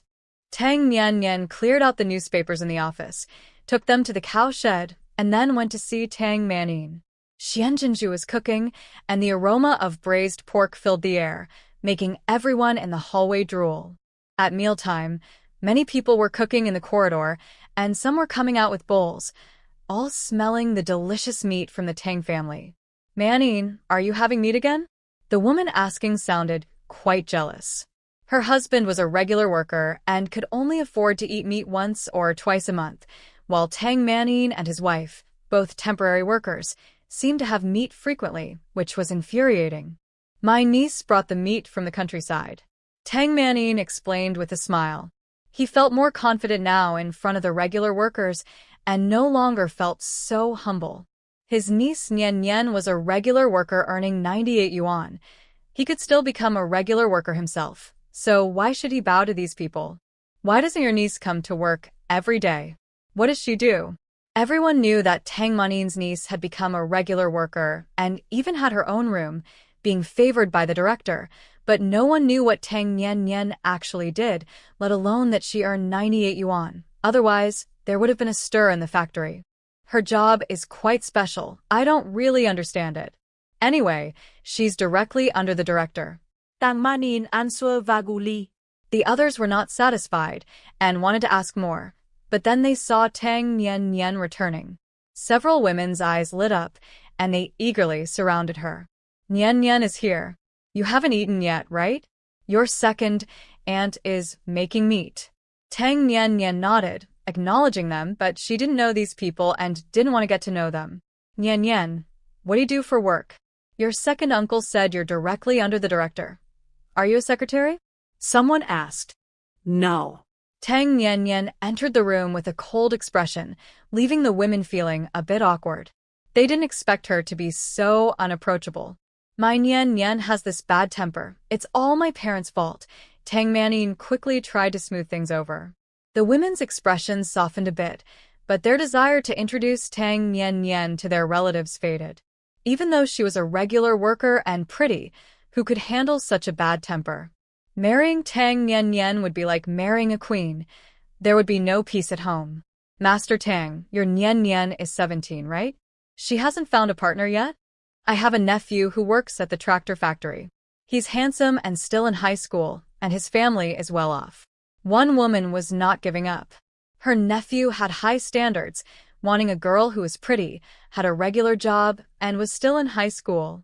Tang Nian met all 3 criteria. Tang Manin quickly interrupted. Nian is still young. There's no rush to find a partner. 17 is not too young. I had my first child at 17. Why not let them meet? The woman persisted, knowing how rare it was to find a girl who met her nephew's standards. Manin, bring the dishes in. Dandan is ready to eat. Xian Jinju handed over a bowl of fragrant braised pork and called out to the upstairs, interrupting the woman's questioning. By the time the woman realized what happened, the Tang family had already closed the door to eat. How arrogant! The woman huffed, leaving with a displeased expression. At Tang Manin's dining table, the meal was unusually lavish, with a large bowl of braised pork, scrambled eggs with chives, stir-fried snails, and stir-fried greens. The vegetables, snails, and eggs were all brought by Tang Nian. The crops in her space were thriving, and they couldn't eat them all. There were also plenty of eggs, and the snails were collected by Tang Jujin from the river, with a large bucket stored at home. "Tomorrow, I'll go to the school and bring Dongqiang some meat," Xianjinju said. "Boil a few more eggs." Tang Manin was also concerned about his son. After moving to the school dorm, Dongqiang always came back looking thinner, with his clothes hanging loosely on him, which made him feel sad. "Nian, are you really not going to find a partner?" Tang Manin again brought up his niece's personal matters. Last time, his mother called, asking him to find a good young man from a cadre family, which put him in a tough spot. As a small temporary worker, how could he have the chance to meet people from cadre families? But he wanted to fulfill his mother's request, and after some effort, he finally had a lead and wanted to hear his niece's thoughts. "I have a partner." Tang Nian's words were shocking. Cough, cough. Tang Manin and his wife were so surprised that they choked on their food, turning red and needing a glass of water to recover. "When did you find a partner? What does he do? How old is he? Where is he from? What do his parents do?" Tang Manin fired off a series of questions, just like what Grandma Tang would ask. "He's a military officer, earning 130. Tang Nian took a big bite of meat, her cheeks puffed up, making her speech a bit unclear, but it didn't lessen the shock to her uncle and aunt. Tang Manin and Xianjinju's mouths dropped open, their eyes wide, their expressions frozen like statues, as they replayed Tang Nian's words in their minds. 130 yuan salary, a military officer. He must be a regiment commander. "Sister, is your partner handsome?" Tang Danden's concern was different from her parents. She thought her sister was so pretty that she should find a handsome brother-in-law, otherwise it would be a waste. "Yes, he's handsome." Tang Nian nodded confidently. Shen Xiao was at least more attractive than 99% of men. "Sister, you have to have the prettiest child for me in the future, hee. Tang Dandan began to imagine the scene of showing off her beautiful nephew, thinking they would surely attract a crowd. "Just eat your food." Xianjinju put a piece of meat in her daughter's mouth, eagerly asking Nian, "How old is your partner?" "He must be at least in his 30s if he's a regiment commander, which is quite an age difference." 20. Cough, cough, cough, cough. Once again, the couple choked on their food, causing quite a commotion. "You're getting 130 in salary at just 20? Nian, you haven't been fooled, have you?" Tang Manin was worried that his niece had been tricked by a bad man. Although he had never been in the army, he knew that no one could earn such a high salary at 20. The second son of the village chief, Jianjun, had been in the army for 3 years and still hadn't made it to squad leader. "You know him, the wolf cub that Grandpa saved, his name is Shen Xiao." Tang Nian explained that while others at 20 certainly wouldn't earn that much, her Shen Xiao definitely could. Cough, cough, cough. The poor couple had just taken a bite of their food and were now choking. Tang Dandan poured them some water, but the kettle was empty, so she had to borrow some from next door. Tang Nian found it a bit ridiculous. The couple had such poor nerves. They were making a fuss over something so small. If she told Anne Eyre to be the workshop director at the sock factory, wouldn't that give her a heart attack? She planned to let Anne Eyre take the position once the sock factory in Tang Village was up and running. Xianjinju's skills were very good, better than many regular workers, much better than Uncle Eyre.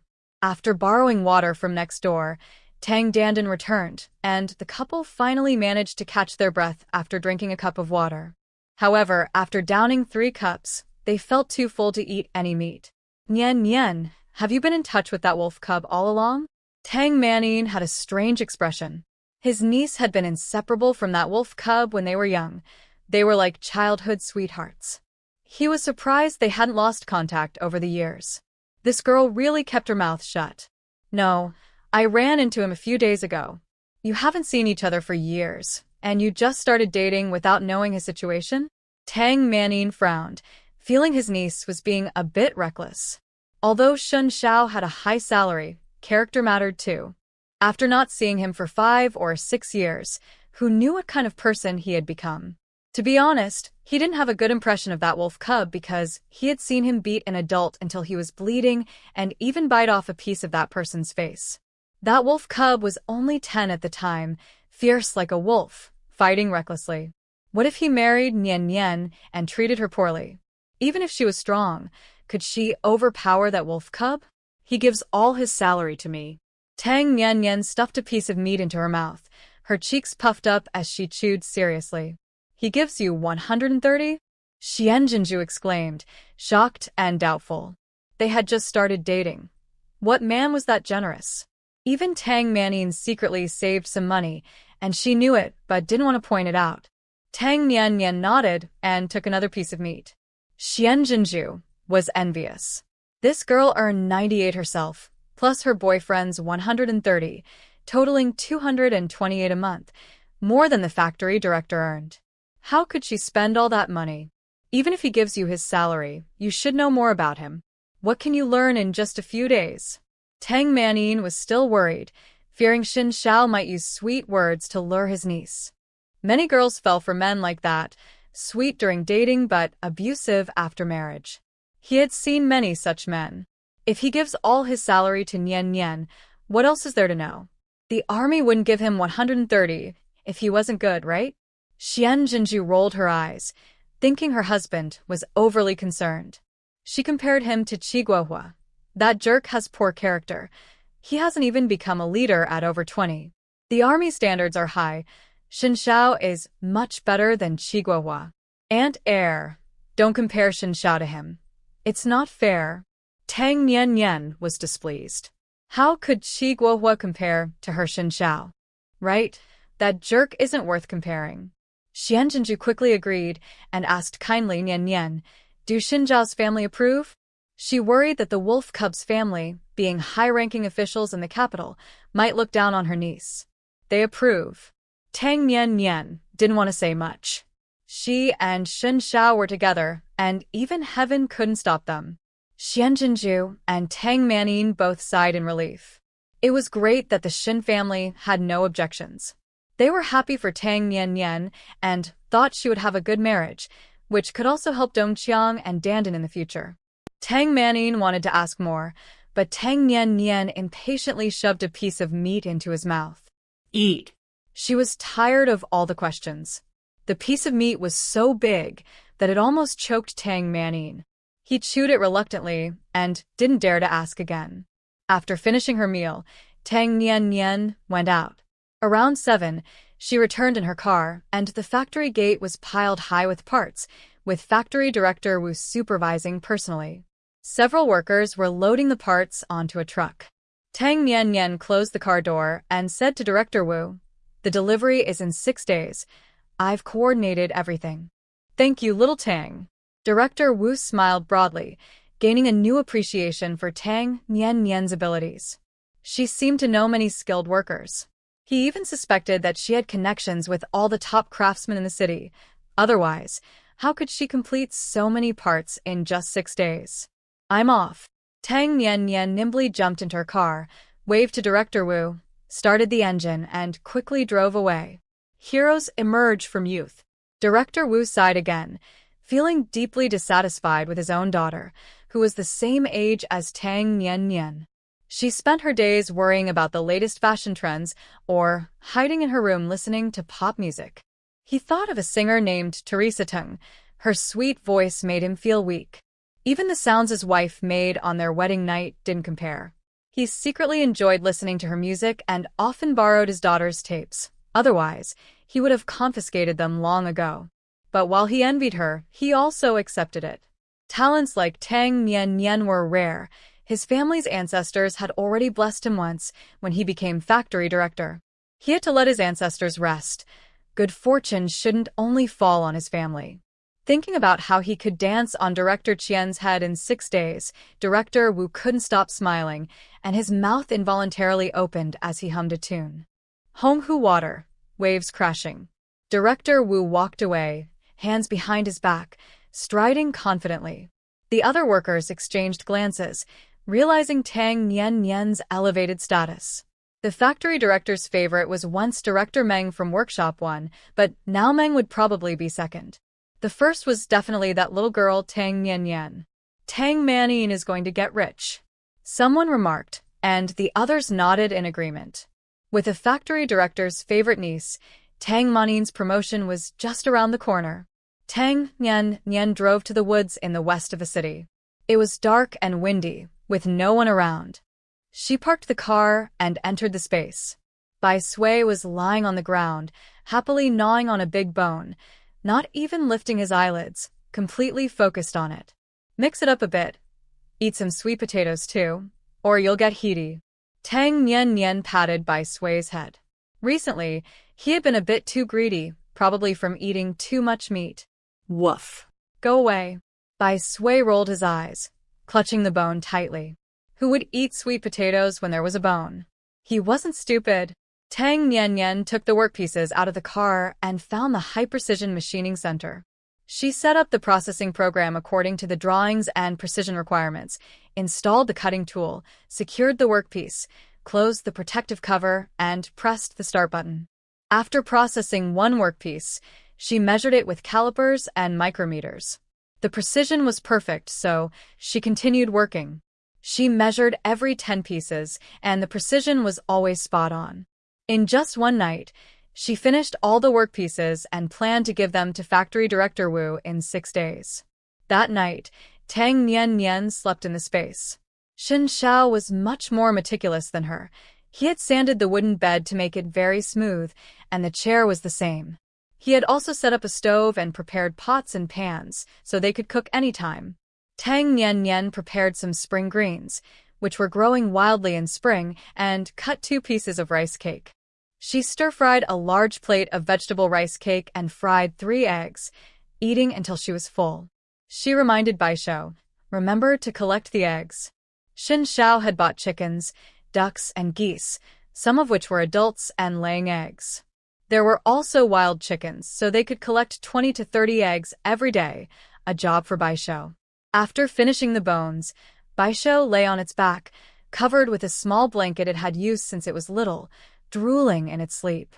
When it heard Tang Nian-Nian's words, its ears twitched, but it continued to sleep soundly. Knowing it had heard her, Tang Nian-Nian took her bicycle out of the space. First, she went to the state-run restaurant to buy 20 meat buns, as Zhou Jin had been asking for them. Then she went to the store to buy egg cakes and peach crisps, weighed out some biscuits and milk candies, and rode her bike to Ba Ji's place. I got 2 machines, 10 yuan each. Ba Ge mysteriously led Tang Nian-Nian to the backyard, where 2 dirty sock machines were sitting on the ground, covered in grease and grime. Tang Nian-Nian put on gloves to check them and got a rough idea of their condition. How many like this do you have? Hong Xiu has 48 machines, Li Yun has 54, and some are almost falling apart, so I didn't take those. Ba Ge reported the numbers and asked, Miss, can these be repaired? Yes, just get them cleaned up and deliver them to the woods west of the city tonight. Tang Nian-Nian note that. She had spare parts and repair tools, so she could not only fix them but also improve their functionality. The hand-crank sock machines could only produce 20 to 30 pairs a day, but after her improvements, they could make at least 60 to 70 pairs. The output could double. Ba Ge was overjoyed. Buying them for 10 yuan and selling for 138 yuan meant he would make a fortune. As night fell, Tang Nian-Nian went to the woods, where Ba Ge had already arrived. The 2 sock machines were cleaned and oiled. Collect all the sock machines from Hong Xiu and Li Yun. Tang Nian-Nian instruct. Can you really fix them? Ba Ge was skeptical. With over 100 machines at 10 yuan each, that would cost over 1,000. He was worried that if he bought them, he wouldn't be able to fix them and would have to sell them as scrap metal. Trust me, I'm not the only one who can repair sock machines.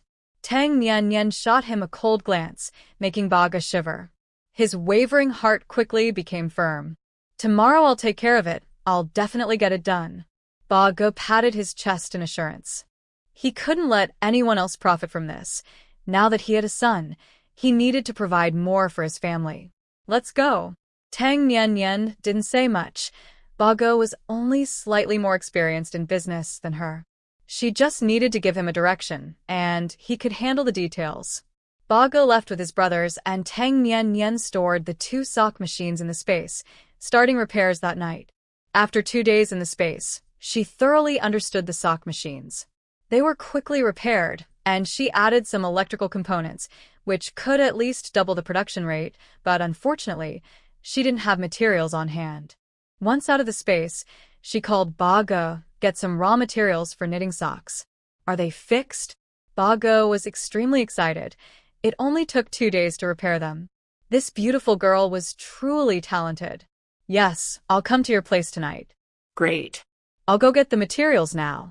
Bago was more excited than ever, and after hanging up, he personally went to get acrylic yarn, which was now the main material for knitting socks and was easy to obtain since he had connections.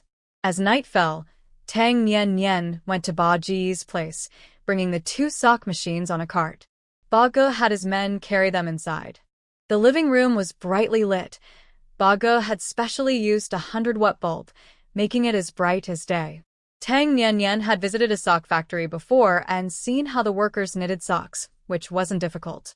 The most important part of sock knitting was sampling, which she didn't know how to do, and neither did Xianjinju. Since Tang Village had a sock factory, they needed to find a sampling master.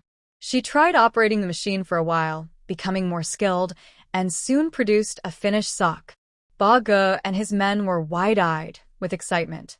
How did you do it so fast? Ba Ji's voice trembled. He had seen the workers in the sock factory, and their speed was nowhere near this. I made some improvements. The efficiency doubled. Tang Nian spoke casually. This was a small task for her. Bago and his men were in awe, their mouths agape. At that moment, their admiration for Tang Nian was like the endless Yangtze River, flowing continuously. They felt a bit weak in the knees, wanting to kneel. Collect the scrapped sock machines, clean them up, and call me. Tang Nian's expression and voice were as cold as ever. But Bago and his men felt this was only natural. If they had such impressive skills, they wouldn't be looking down at the ground. Don't worry, I've already talked to Hong Xiao and Li Yun. It won't be a problem. Ba Ji's smile was almost uncontainable. With 100 sock machines at 138 each, that totaled 13,800. If he took 40%, he would still make over 5,000. This was easy money. Tang Nian was definitely his lucky star. He would treat her with more respect in the future. For the next 3 days, Tang Nian stayed in the space, buying a lot of seeds and seedlings to plant. She was busy the whole time. After 6 days, she drove to Hongqing factory to deliver the goods. All the work pieces met the standards and even exceeded the drawing requirements, making factory director Wu grin from ear to ear. Little Tang, you've worked hard. The bonus will be issued next month. Factory director Wu wished he could pamper Tang Nian. Having completed the tasks assigned by superiors twice in a row, his path to promotion was getting closer. Next time there's a task, discuss the timeline with me in advance. Tang Nian reminded him. Factory director Wu was a good person, but he could be a bit arrogant, so she needed to keep him grounded. I know, I won't act on my own anymore. I'll discuss everything with you. Factory director Wu nodded eagerly, his attitude extremely respectful. Secretary Li and several quality inspectors watched in astonishment, deepening their understanding of Tang Nian. She was not just a favored person. She was the factory director's treasure.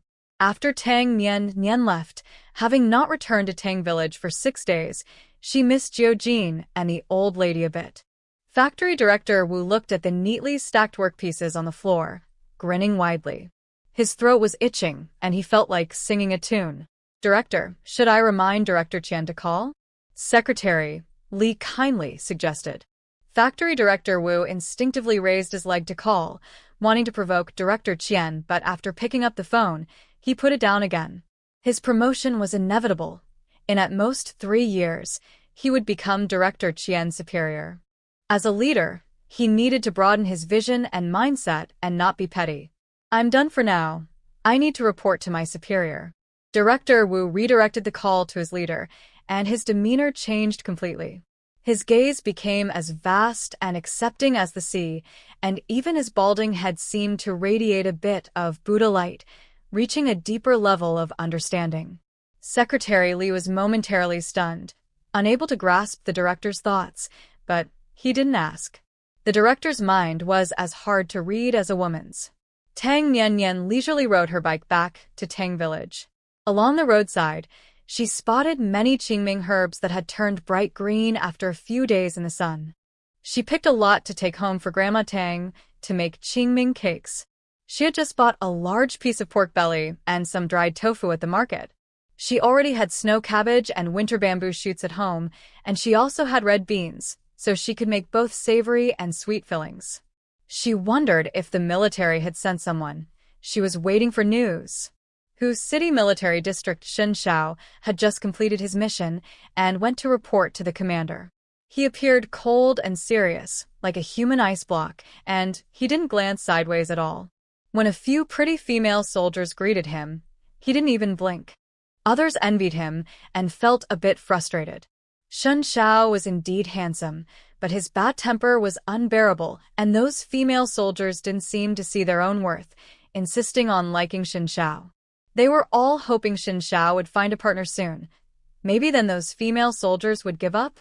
The commander was on the phone, and his loud voice came through the slightly open door. Qi Guohua from Tang Village is suspected of being maliciously harmed by his ex-fiancée? Is this Qi Guohua really that useless? A woman can disable him? The commander's brow furrowed. Although he had never met Qi Guohua, he already had a poor impression of him. If he can't even handle a girl, what kind of soldier is he? He would disgrace his ancestors on the battlefield. Was he bitten by a snake? This girl named Tang Nian seems quite capable. She should join the army. What kind of character is this? This matter is still under investigation.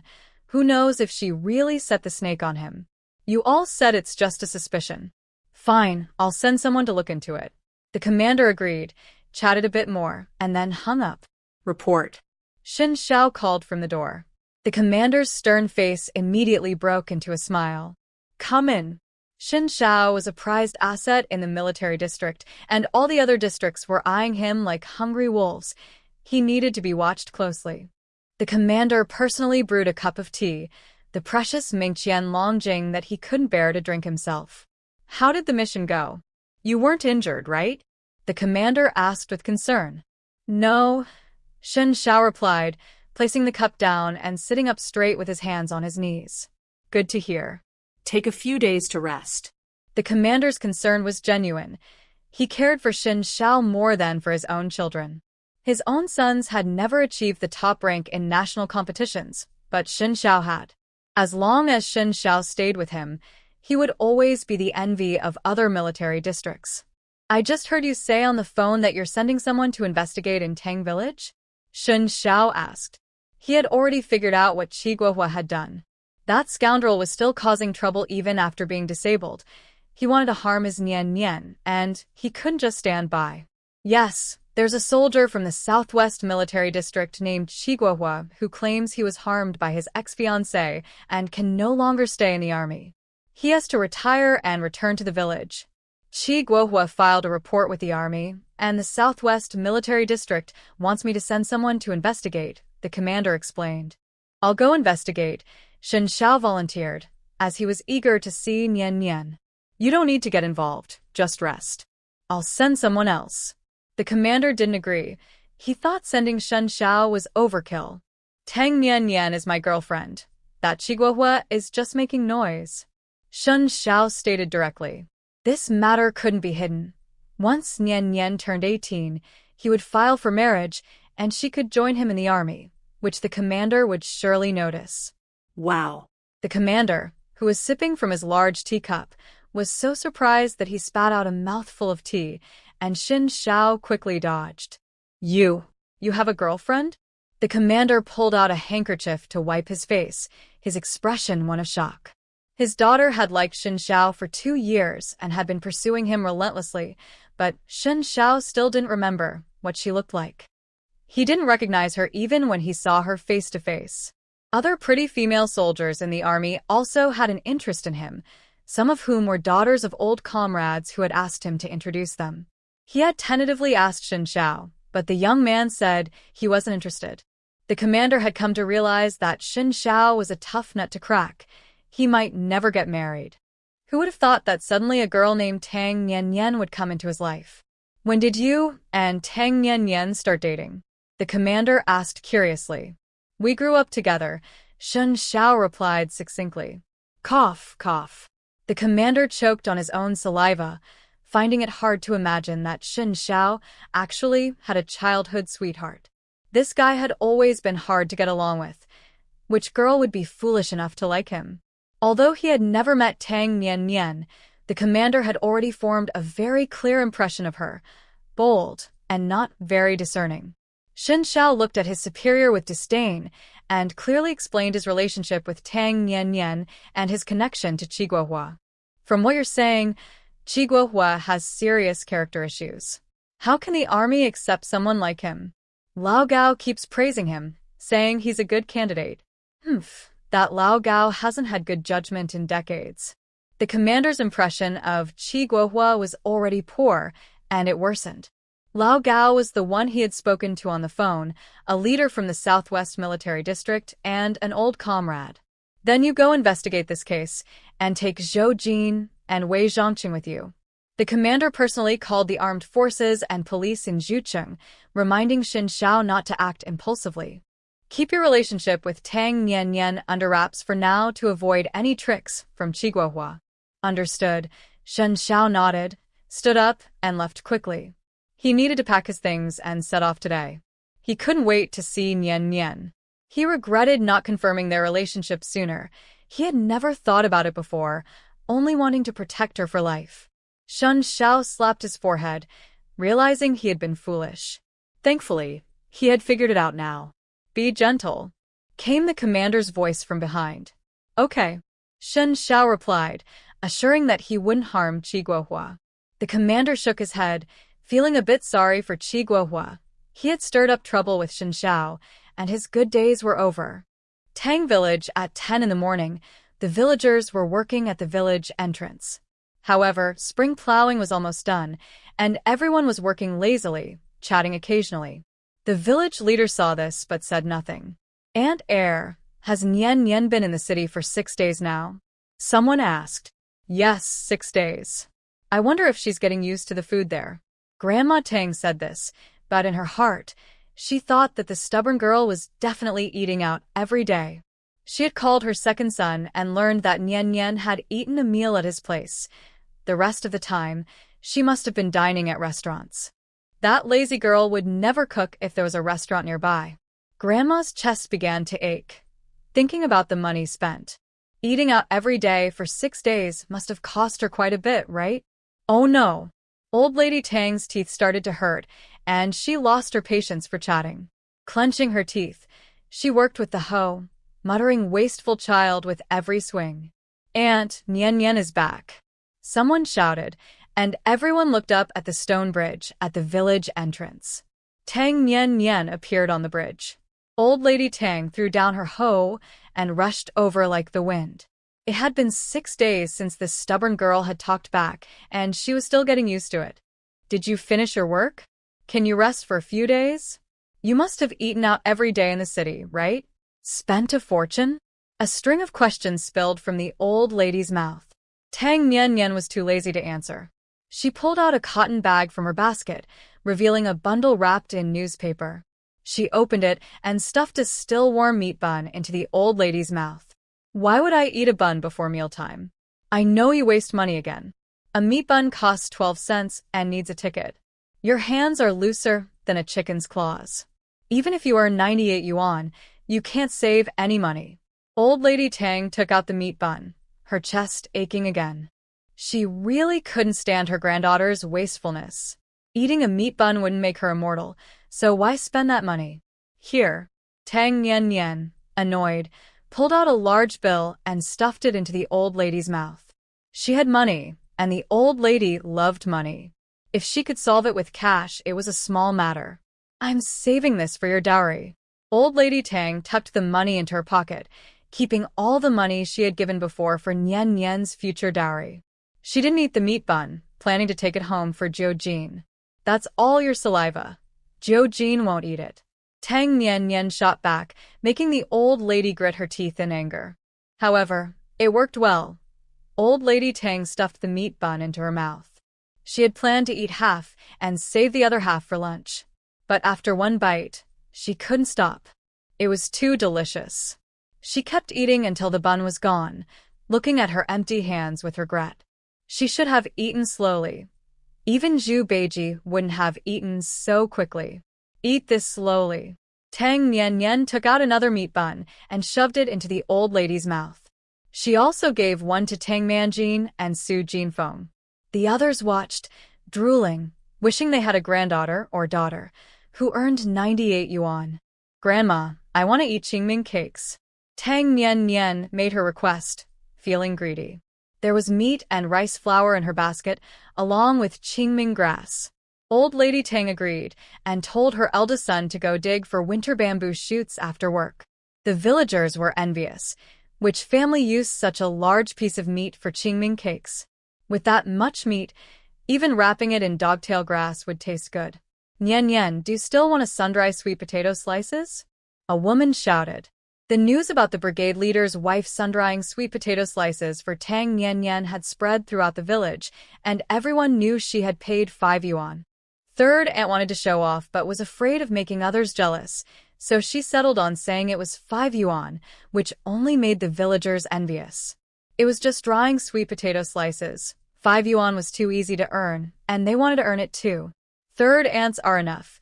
Hers tastes the best in the village. Tang Nian Nian said directly. Her money wasn't easy to earn. Besides, she couldn't eat what others made because their hygiene standards didn't meet her needs. The better ones would sprinkle sesame seeds on the dough, making it especially fragrant. This stubborn girl even looks down on what I dry. Old Lady Tang's expression was sulky. Her sweet potato slices ranked at least in the top 3 in Tang Village, but this girl was pickier than an emperor. Tang Nian Nian didn't bother arguing with them and rode off to the back mountain to find Tang Jiujin. The little girl had already prepared pig feed, gathered a bundle of firewood, and was playing hide-and-seek with her friends. Second sister. Seeing her beloved second sister, Jiujin crawled out from behind an abandoned grave mound, grass sticking out from her head, and ran excitedly towards Tang Nian Nian. She had missed her second sister so much in the 6 days they were apart. Did you miss me or the meat buns? Tang Nian Nian removed the grass from the little girl's head and brushed off the dirt. I missed you. Tang Jiujin answered without hesitation, secretly adding in her heart that she also missed the meat buns. But her second sister was just a bit more important than the meat buns. Did you buy meat buns? The little girl tiptoed, peeking into the basket for meat buns, tears of joy already streaming down her cheeks. The other little friends were envious. They also wanted a sister who earned 98 yuan. Tang Nian Nian counted the heads. Besides Jiujin, there were 6 other kids. She gave each child a meat bun. She had bought 20 meat buns that morning, and there were plenty in her space. She would make her own in the future. Thank you, second sister. Second sister, I like you the most. Second sister, I will listen to you from now on. Second sister, call me if you need help. The children were overjoyed, chattering their loyalty. From now on, they would be the loyal little followers of their second sister. Tang Nian Nian smiled slightly. Little kids were so cute. She beckoned a few of the children with her finger. The kids reacted quickly and surrounded her, their 6 little heads bobbing, 6 pairs of big eyes sparkling as they looked at their dear second sister. Tang Nian Nian whispered a few instructions in their ears. The kids nodded vigorously, promising to remember and complete the tasks perfectly. Don't tell anyone else. This is our secret. If you spill it, there will be no more meat buns. Tang Nian Nian's tone was a bit cold. The kids shook their heads vigorously, saying in unison, "We won't tell." They wanted to eat meat buns, even if they didn't tell their parents. Second sister, if anyone dares to tell, I'll beat them up. Tang Jiujin waved her little fist, her chubby cheeks puffed up. Anyone who betrayed her second sister would not be spared. Tang Nian Nian gently patted her head and took out some milk candies for the kids to share. Stop playing hide-and-seek and go gather some Qingming grass. She hadn't gathered enough. Okay. The kids replied loudly, stopping their game and heading to collect Qingming grass. At this time of year, Qingming grass was tender and green, smelling especially good. It grew abundantly on the hillside, and they would quickly gather a big bunch. Tang Nian Nian turned towards the cow shed. At this hour, there wouldn't be any adults on the mountain besides the kids. Zhang Lao and Deng Chongsheng were cleaning the cow pen. Both looked much healthier and had gained weight.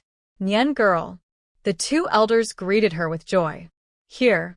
Tang Nian Nian took out a stack of newspapers, a bag of rice, and 4 wild rabbits. The wild rabbits in her space grew particularly fast, so she had to eat them quickly. The weather has been unusual lately. Be careful to keep warm and don't catch a cold. Tang Nian Nian reminded them carefully. It was the end of March, and Zhang Lao had gotten a fever in early April. We won't.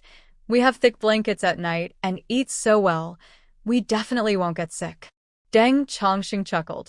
Compared to the past, life was like heaven now. Eating so well every day and having thick blankets, how could they possibly get sick? Zhang Lao was also confident about his health. His only regret now was not being able to fulfill his ambitions. He was already 60, and if he delayed any longer, he might not have time to do anything for the country. Tang Nian Nian didn't say anything more. She often came to check on them these days, ensuring Lu Jinglan had no chance. After a moment, she added, "Be careful of Lu Jinglan. She's a sent-down youth from the capital and has a grudge against me. She might cause you trouble." The two elders' expressions turned cautious, and they assured her they would be careful. Tang Nian Nian described Lu Jinglan's appearance, noting the most obvious feature, a black mole at the corner of her mouth. Both elders remembered this and considered Lu Jinglan their primary concern. They were not afraid for themselves but worried about getting Nian Nian into trouble. After Tang Nian Nian left, Deng Chongsheng quickly hid the items and said seriously to Elder Zhang, "We need to be more careful from now on. We can't let Nian Nian get into any trouble. Right? We can't involve Nian Nian." Elder Zhang nodded repeatedly, deciding that in the future, he would have Deng keep watch while reading the newspaper. Tang Nian Nian prepared lunch for the Tang family, making a big pot of braised rabbit meat, scrambled eggs with chives, 8 eggs in total, along with stir-fried snails and greens. The generous use of oil made the food look very appetizing. The delicious smell from the Tang family's kitchen made the villagers passing by drool. They were too tired to feel jealous, especially since Nian Nian was a granddaughter earning 98 yuan. Digging in the fields every day, when will we ever get rich? Someone suddenly complained. With the current situation less tense, people felt bolder to speak. In the past, being poor was considered honorable, and no one dared to mention getting rich, but now many people wanted to make money. After all, everything costs money: food, clothing, housing, and transportation. Being extremely poor, they couldn't even fill their stomachs. They dreamed of getting rich, wishing for gold ingots to fall from the sky. If only our Tang village could have a factory. I have a relative in Zhou village. Their factory set up a plastic factory and makes a lot of money every year. They eat meat at least 3 times a month, someone said enviously. I have relatives in Zhou village too. Their lives are really good. Another person chimed in, sounding equally envious. I'd be satisfied if I could just eat meat once a month, someone sighed. They all wanted to eat meat too, especially if they had some extra money at the end of the year. Come on, stop daydreaming. The team leader scolded, looking a bit displeased. The villagers not being able to afford meat reflected his own incompetence. He had worked hard, but with so little land in the village, even working himself to death wouldn't produce surplus grain. He wanted to start a factory, but Tang village simply didn't have the conditions for it. Starting a factory requires funds and technology, both of which Tang village lacked. The villagers dispersed, and the team leader walked behind them with a dark expression. Third uncle. Tang Nian Nian came out. The team leader stopped, his expression softening a bit. He couldn't show a bad face to the younger generation. Third uncle, You should report to the commune that Tang Village wants to start a sock factory, Tang Nian Nian said directly. The team leader was taken aback, nearly stumbling. Nian Nian, have you fallen into the river again? He thought she must have a fever to say such nonsensical things. I'm serious. Third uncle. Tang Nian Nian's face turned cold, clearly unhappy with the team leader's lack of seriousness. I'm serious too. Don't say such things again. What do you know about starting a factory? You think it's as easy as hunting wild boars in the mountains? Wild boars are just there to be hunted. Factories need resources. Without anything to work with, nothing can be produced. The team leader scolded her, comparing starting a factory to an illiterate trying to write poetry. There's nothing in the head, so what can be written? I have machines. Tang Nian Nian's light remark made the team leader stumble again, his expression one of shock. Where did you get the machines? Anyway, I have about 30 machines. My second aunt has the skills, and we can find a master for the samples later. I'll invest my machines for half the shares. Tang Nian Nian didn't plan to start big. 30 sock machines would be enough. This would solve the employment problem for 30 women in Tang Village. As for the men, she would later set up a machinery factory for them too. With just over 100 households in Tang Village, she only wanted to help half of them become prosperous. The other half had let her down in her past life, and she wouldn't care if they starved. She was indeed a bit petty. The team leader finally reacted, pulling Tang Nian Nian into the house and closing the door. This was a top-secret matter that couldn't be overheard. However, just as he closed it, someone pushed it open forcefully, slamming it against his nose and making him tear up. Why are you closing the door in broad daylight? Third uncle, why are you crying? Aren't you too old for that? Tang old lady barged in, seeing the team leader in tears and looking disgusted. The team leader wiped his face, not wanting to talk to her. Recently, she had been eating a lot of meat and had become very strong. Her words were sharper than knives, and he couldn't afford to offend her. I have important matters to discuss with Nian Nian. Man Jean, you keep watch outside. The team leader acted like they were conducting underground business, making the Tang family nervous. Tang Man Jean obediently went to stand at the door, while Tang old lady sent Su Jean phone to guard the yard, and she went inside to hear the top-secret news. Starting a factory? Third uncle, are you being fooled by this girl? Has the brain of that dead girl turned to mush? Tang old lady's first reaction was that the team leader had been tricked by his granddaughter. Starting a factory isn't as easy as plowing a field. Even if Nian Nian had some abilities, it was impossible for her to start a factory for the village. The old lady clearly didn't believe it. The team leader's face darkened further, wanting to refute her, but unable to find the right words. Grandma, I won't give you any money to support you anymore. Tang Nian Nian's words made the old lady's expression change, and she quickly backtracked. Third uncle, let's listen to what Nian Nian has to say. This girl has been smart since she was little, never scoring below 100 in exams. Maybe she can really make it happen. For the sake of unity, the old lady was willing to speak against her conscience, thinking that starting a factory wouldn't happen overnight, so she might as well let the girl try. I've got the sock machines. I'll have my second aunt as the workshop manager to teach everyone how to knit socks, and we'll need to find a sample maker. Tang Nian Nian explained her plan. Finding a sample maker wouldn't be hard. They could poach someone. Hong Xiao and Li and Shirley had more than one sample maker. As long as they offered a good salary, they could definitely lure someone over. Where did you get the sock machines? Tang old lady asked what the team leader was also thinking. He wanted to know. Hong Xiao has some discarded sock machines. I got them, fixed them up, and improved them a bit. They can knit 60 to 70 pairs a day. Then we can have my uncle handle sales. Our Tang village will definitely be the richest team in the commune. Tang Nian Nian painted a big picture, and the team leader's eyes lit up, excitedly rubbing his hands together until they turned red, eager to report to the commune immediately. Nian Nian, can you really get 30 sock machines? The team leader asked, still worried. Really? Tang Nian Nian nodded and added, I must have half the shares. The sock machines cost at least 138 yuan each. I can agree to that. I'll go to the commune this afternoon. The team leader stood up suddenly. Half the shares were nothing. Even if Nian Nian wanted most of the shares, he would agree. With a sock factory, their Tang village could afford to eat meat and have extra money for kids to go to high school and eventually college. Their Tang village could produce even more golden phoenixes. He, Tang Manshan, would also be a milestone team leader. Not to mention leaving a good reputation, he would definitely earn a good name. Third uncle, take this meat home to eat. Tang Nian Nian held out a large bowl of rabbit meat. She had cooked 2 rabbits, filling a big pot. The team leader didn't hesitate, taking the meat and hurrying away. After lunch, he would go to the commune to discuss starting the factory. Nian girl, are you really going to start a factory? Old Lady Tang was a bit worried. After all, Nian's parents had faced misfortune because of their factory. Starting a factory is the only way to make the whole village prosperous. Otherwise, our family will just eat meat every day, and the jealousy will only grow. Tang Nian knew the old lady understood.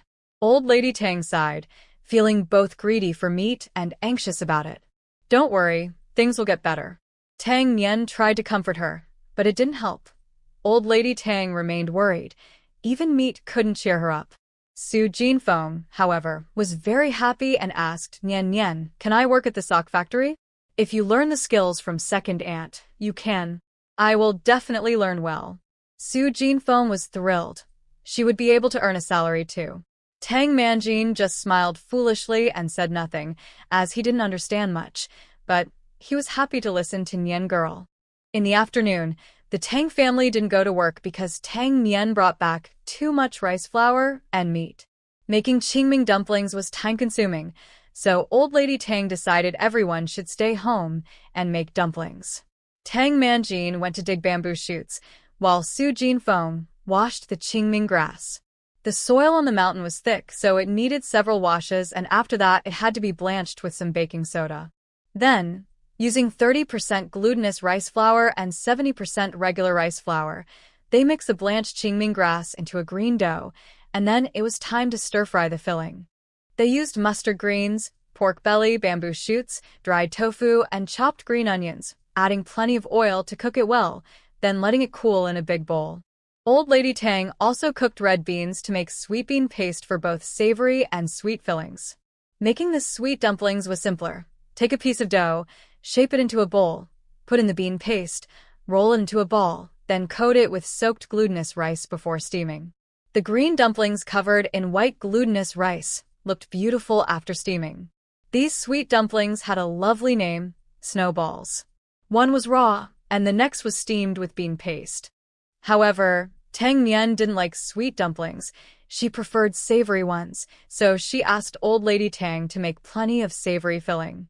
Making savory dumplings was more complicated. The dough had to be pinched into thin outer layers and thicker inner layers. Since the rice flour dough dries out easily, they had to apply lard to their palms to shape it properly. Then, they added the filling and wrapped it up like dumplings, either pinching the edges or sealing it tightly to make savory dumplings.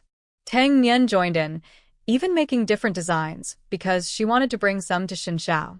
The dumplings with twisted edges were raw, and those were steamed savory dumplings. This was the dumpling made during the New Year, called Reunion Dumpling, which was white and didn't have mugwort. The whole family worked until evening and finally finished making hundreds of qingming dumplings, both savory and sweet. That night, the Tang family's dinner was qingming dumplings. They could eat them after steaming for about 10 minutes, with half savory and half sweet. Everyone except Tang Nian loved both kinds. Tang Nian ate 7 or 8 dumplings and felt a bit full. Rice flour snacks were quite filling. Old Lady Tang put 20 dumplings in a basket, half savory and half sweet, for Tang Nian to deliver to the village chief's house. Tang Qingshan had 4 brothers, but now only Grandpa 4 was left. The other 2 brothers had died young, without leaving any descendants. So, the Tang family was closest to the village chief's family, and they would often exchange food. Tang Nian carried the basket and went with Jiojin. She casually asked about the factory situation. The village chief's family had just finished dinner. Third aunt was cleaning up in the kitchen, and Tang Hongxing was washing clothes in the yard, still looking expressionless, as if someone owed her $1 million. Hongxing's sister. Jiao called out, and Tang Hongxing forced a smile that looked worse than crying. Tang Nian didn't bother with her. She didn't want to look at someone so dull-witted. Moreover, she doubted that with Tang Hongxing's temperament, if Xian Chuanrong really married her, they would probably become a mismatched couple. There's a saying, the dead are like white moonlight, but if they lived on, they would just be like rice grains on your clothes. However, she didn't regret saving Tang Hongxing. Her goal was to dismantle Lu Jinglan's harem. As for whether Xian Chuanrong and Tang Hongxing would become a mismatched couple, she wasn't worried at all. If they couldn't get along, they could just separate. Nian girl, Jiao, come in and sit. Third Aunt came out and shot a cold glance at her daughter. Ever since she was rescued from the river, that girl had been acting like the whole family owed her something. She was too lazy to scold someone so dull. But since she was family, she couldn't just ignore her. They could keep her for 2 years. The family could afford it. Once Xian Chuanrong married, she would immediately marry that girl off to get her out of sight. Third Aunt, my grandma sent these. Tang Nian handed over the basket and lifted the cloth to reveal the still warm qingming dumplings. Wow, why so many? Your family made qingming dumplings so early? Third Aunt was surprised. 20 dumplings were quite a big favor, especially with such a large bowl of meat at noon. Yeah, I wanted to eat them. Tang Nian answer honestly. Third Aunt's mouth twitched. Nian girl was still the same, unchanged. She remembered once when Nian girl said she wanted to eat fried rice cakes, and Uncle Qingshan immediately had Aunt fry them. Frying rice cakes took a lot of oil. They usually only fried a little during the New Year. Uncle truly spoiled Nian girl. Whatever she wanted to eat, he would find a way to get it for her. Third uncle. Tang Nian called out, and the village chief came out, his eyes shining with undisguised joy. Come on, let's talk outside. The village chief pulled Tang Nian outside. It wasn't safe inside. His wife had a loose tongue. Can't we talk inside? It's windy outside. Third Aunt muttered but didn't stop them, grabbing some sweet potato chips for Jiao to chew on. The village chief stopped at the village entrance and said happily, the leader said as long as our Tang village can set up the right hardware, they will agree to let us start a factory. Next month I will bring in 30 sock machines. Tang Nian mentioned a date. Great, but don't tell anyone yet. The village chief rubbed his hands together. If the sock factory succeeded, Tang village would become the best team in the commune, and no one would dare look down on them. Third uncle, just don't tell third aunt. Tang Nian replied. She could keep a secret. The village chief looked awkward. His wife indeed had a loose tongue, but he wouldn't say anything. This was a matter of great importance for the whole village, and he wouldn't even dream of revealing it. Achoo. Tang Nian sneezed and turned to leave. The wind at the village entrance was too strong, making her neck cold. Nian girl, you mentioned something big happening in September. What is it? The village chief caught up, eager to know. It kept him restless at night. You'll find out then. Third uncle, we are about to start a factory, so you need to start learning. You have to be able to manage it when the factory opens. Tang Nian shifted the village chief's focus. Once the sock factory was up, he would be the manager and she would only handle profits and technical support. The village chief's expression became serious. Nian girl was right. He needed to learn and improve himself. Got it. The village chief walked quickly. He wanted to go back and read the quotations, listen to the radio, learn the central ideas, and understand national affairs to better himself. Tang Nian twitched her lips, making it seem like her third uncle was going to take an exam. Actually, she had everything arranged.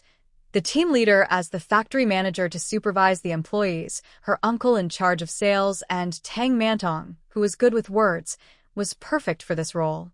With production management and sales technology covered, the factory would run smoothly, even with her eyes closed. That night, the team leader was studying hard while listening to the radio until 10 o'clock, making so much noise that her aunt couldn't sleep well and kicked him out of bed. The next day, Tang Nian slept in until late morning, awakened by her grandmother's loud voice. Nian girl, stop sleeping. Get up, the army sent someone to check on you. Hey. You lazy girl, the fire is burning your backside. Hurry up. After calling several times, Tang Nian Nian finally moved a bit, but kept her eyes closed and rolled over to continue sleeping. After waiting for a while, her grandmother, furious, yelled loudly, rolled up her sleeves, pinched Tang Nian Nian's nose, and scolded, "No pig sleeps as much as you. What girl is this lazy? If you keep this up after you get married, which mother-in-law will like you? Get up now." Finally, Tang Nian Nian woke up. She was startled awake. The sudden feeling of suffocation made her think she was back in the apocalypse. She opened her eyes wide, exuding a chilling aura, her dark eyes cold and ruthless, and raised her hand, ready to strangle whoever was attacking her. Her grandmother shivered from the cold, loosening her grip on Tang Nian Nian's nose, confused about why it suddenly felt so cold, and her granddaughter looked so different and frightening. The old lady didn't suspect anything. After all, this girl had a fever of 40 or 50 degrees before, and it was normal for her to change a bit. Recognizing her grandmother, Tang Nian Nian pulled her hand back, the coldness fading, and complained, "Grandma, you better have something important." She hated being disturbed early in the morning. If her grandmother didn't explain clearly, her filial piety would be cut off for a month. Tang Nian Nian's grandmother was momentarily stunned, then became furious. How dare this lazy girl be dissatisfied? She raised her hand to slap her, not using much force, and muttered angrily, "Did you go deaf? The army sent someone to check on you. Qi Guohua, that shameless man, said you released the poisonous snake that day and reported it to the army. The leaders there are just as clueless, believing Qi Guohua's nonsense. How can such a foolish person be a leader?" The old lady was very unhappy with Qi Guohua's leadership. Her standard for judging good and bad people was simple: flies stick to rotten eggs. How could good people associate with bad ones? Those who can collude with bad people are mostly bad themselves. Tang Nian Nian yawned, slowly getting dressed, her expression calm. "Hurry up. The army is waiting, and your third uncle is here. Go explain everything clearly." Her grandmother was so angry she could hardly contain herself, wishing she could dress the lazy girl herself. In the time it took her to get dressed, she could have made a whole outfit. "Okay," Tang Nian Nian replied slowly, not speeding it much. Qi Guohua couldn't produce any evidence. The army wouldn't be able to convict her. If the people sent were in cahoots with Qi Guohua, they shouldn't blame her for being ruthless.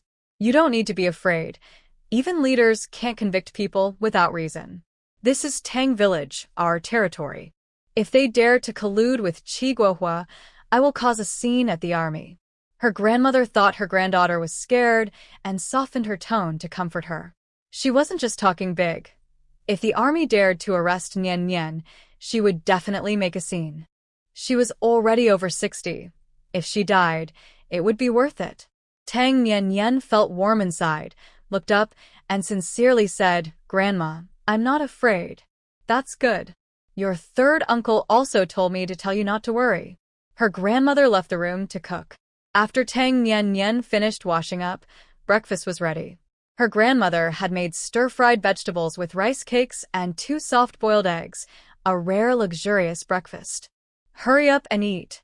Her grandmother set the breakfast on the table and even made a cup of milk powder. That lazy girl had many bad habits.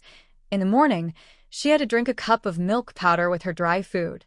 She had only ever heard of people saying they couldn't eat because it was too watery, never that it was too dry.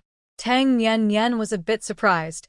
Usually, when she drank milk powder in the morning, her grandmother would scold her a few times. Why was she being so nice today? "Hurry up. After you eat, go to your third uncle and tell the truth. Don't be afraid of them." Her grandmother sat down to watch her eat. Tang Nian Nian took a sip of milk powder. It was fragrant and sweet, with a strong milk flavor. Very delicious. Then she poked a hole in the fried egg with her chopsticks, letting the yellow yolk flow out and cover the rice cakes, making them look more appetizing. She picked up the rice cakes to eat. The Tang family's rice cakes were made with 3 parts glutinous rice and 7 parts non-glutinous rice, slightly chewy and very tasty when stir-fried with vegetables. Tang Nian Nian's cheeks puffed out as she ate, looking both cute and beautiful. Her grandmother's disdainful expression gradually softened, reminding her of when she first brought Tang Nian Nian home. So tiny and fair, she had never seen a prettier baby than Nian Nian, soft and plump, dressed in silk clothes and blankets. This child had suffered in her home. Sigh. Is it enough? Her grandmother's voice softened, her gaze turning tender. She stir-fried 2 more rice cakes, saying if it wasn't enough, she would fry more. Enough, Grandma. Did Grandpa send you a dream to treat me better today? Tang Nian couldn't help but ask. Her grandmother was acting a bit strange today. Usually she was loud and scolding. This gentleness felt a bit eerie. Smack. Tang Nian received a hard slap on the head from her angry grandmother. Which day am I not good? Just you, this lazy bum. If you were in another family, you would have been punished long ago. Hurry up and eat. The warmth and kindness on her grandmother's face disappeared, returning to her usual sharp and tough demeanor as she yelled at Tang Nian. Tang Nian pouted, too lazy to argue, and focused on eating the rice cakes. This was the normal grandmother, not the gentle one that felt like a ghost had possessed her.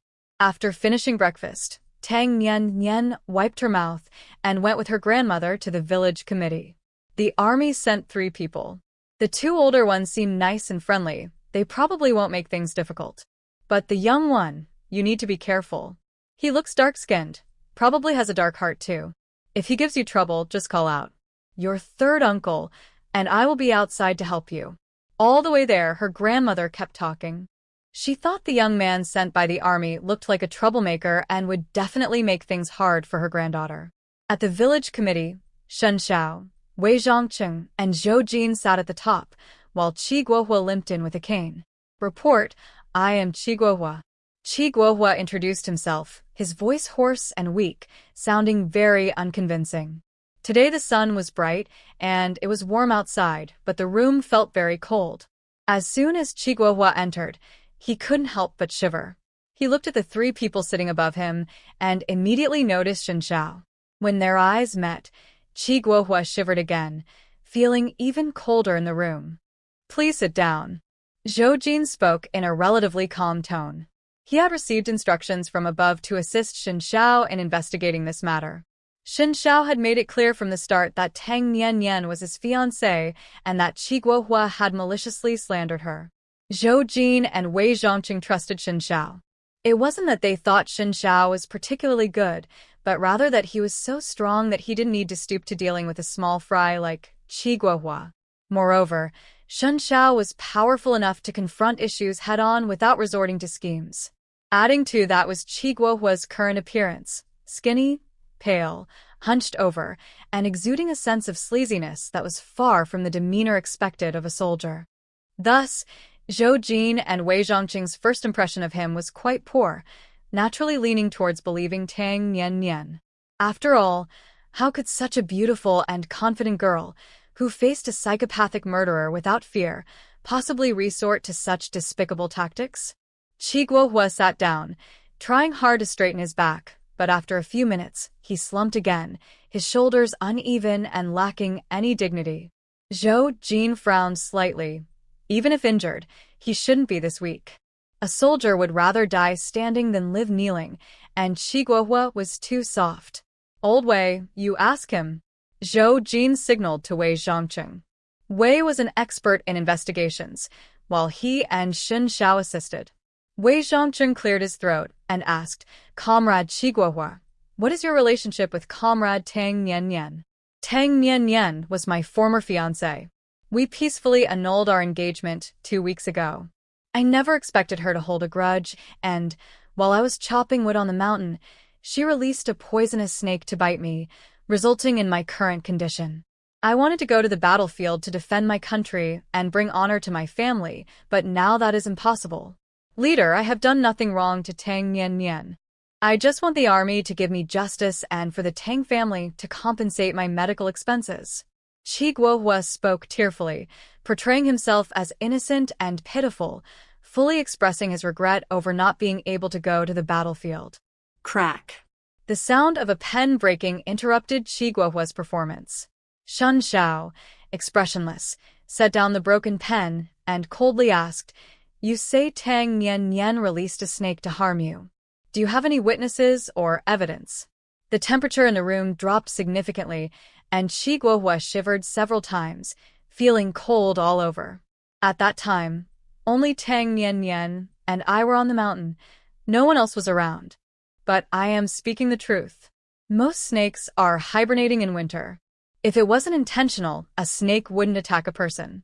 Later, it was Tang Nian Nian who deliberately harmed me. Qi Guohua grew more anxious as he spoke. He and his father had analyzed the situation and believed Tang Nian Nian was the most suspicious. That vile woman hated him deeply and could definitely do something as wicked as releasing a snake to bite him. Tang Nian Nian is only 17 and still a girl. Would she dare to catch a venomous snake? Wei Zhongqing asked. She would. Tang Nian Nian's grandfather is a famous hunter in the area. He even killed Japanese soldiers before and is very skilled. Tang Nian Nian has been hunting with him since she was young. Catching snakes is easy for her. Qi Guohua spoke the truth. He had seen Tang Nian Nian catch a nearly 2-meter-long snake with her bare hands.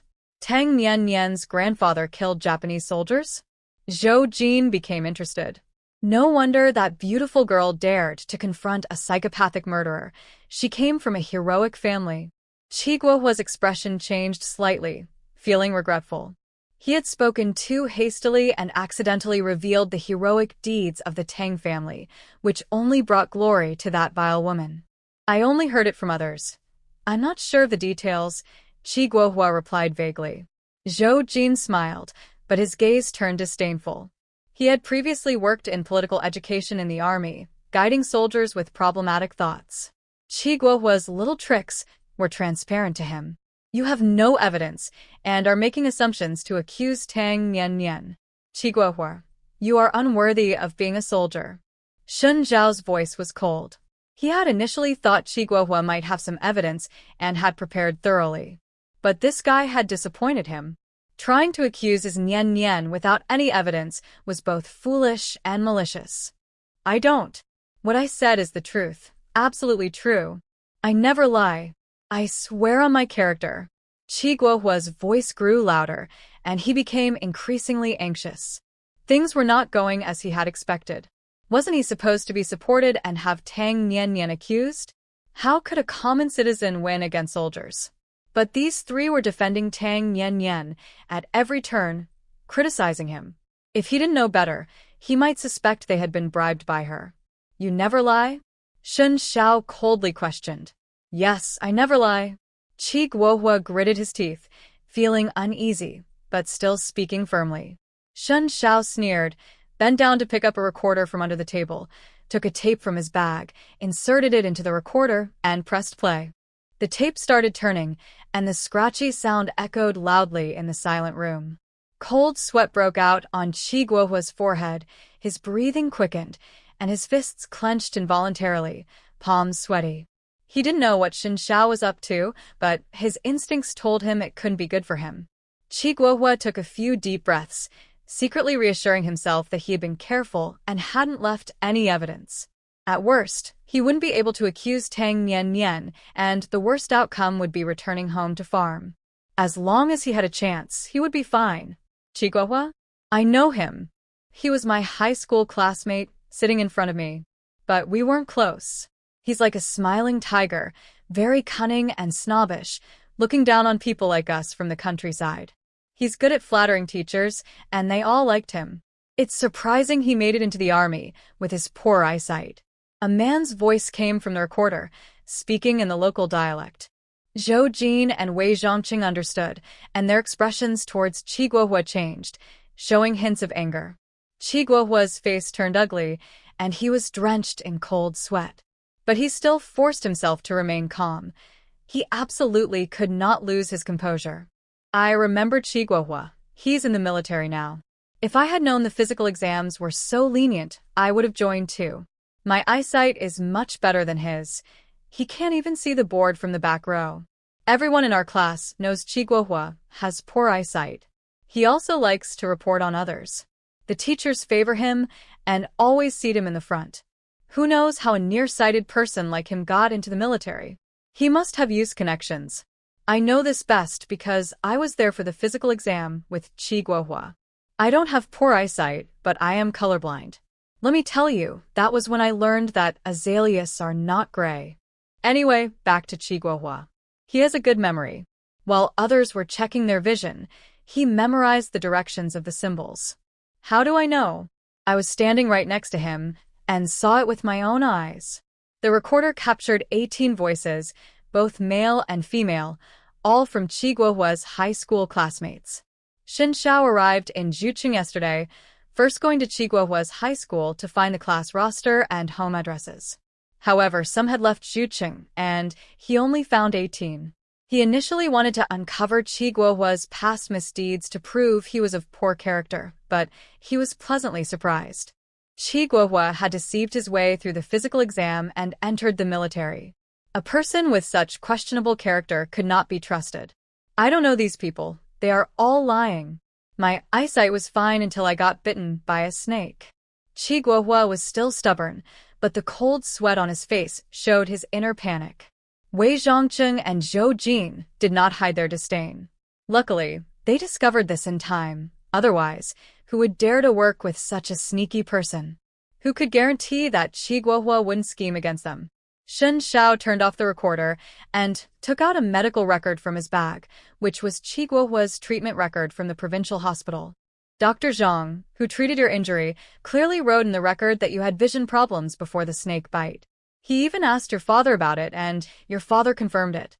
Xin Xiao opened the medical record, pointed to the line where Dr. Zhang noted the vision impairment, and showed it to Zhou Jin and Wei Zhongcheng. Dr. Zhang's handwriting was neat and clear. It clearly stated that Chi Guohua had congenital vision impairment. Chi Guohua, what do you have to say now? Zhou Jin's face darkened as he shouted angrily. He rarely got angry, but Chi Guohua's shamelessness infuriated him. How did such a scum get into the military? It was outrageous. I'm not lying. Everything I said is true.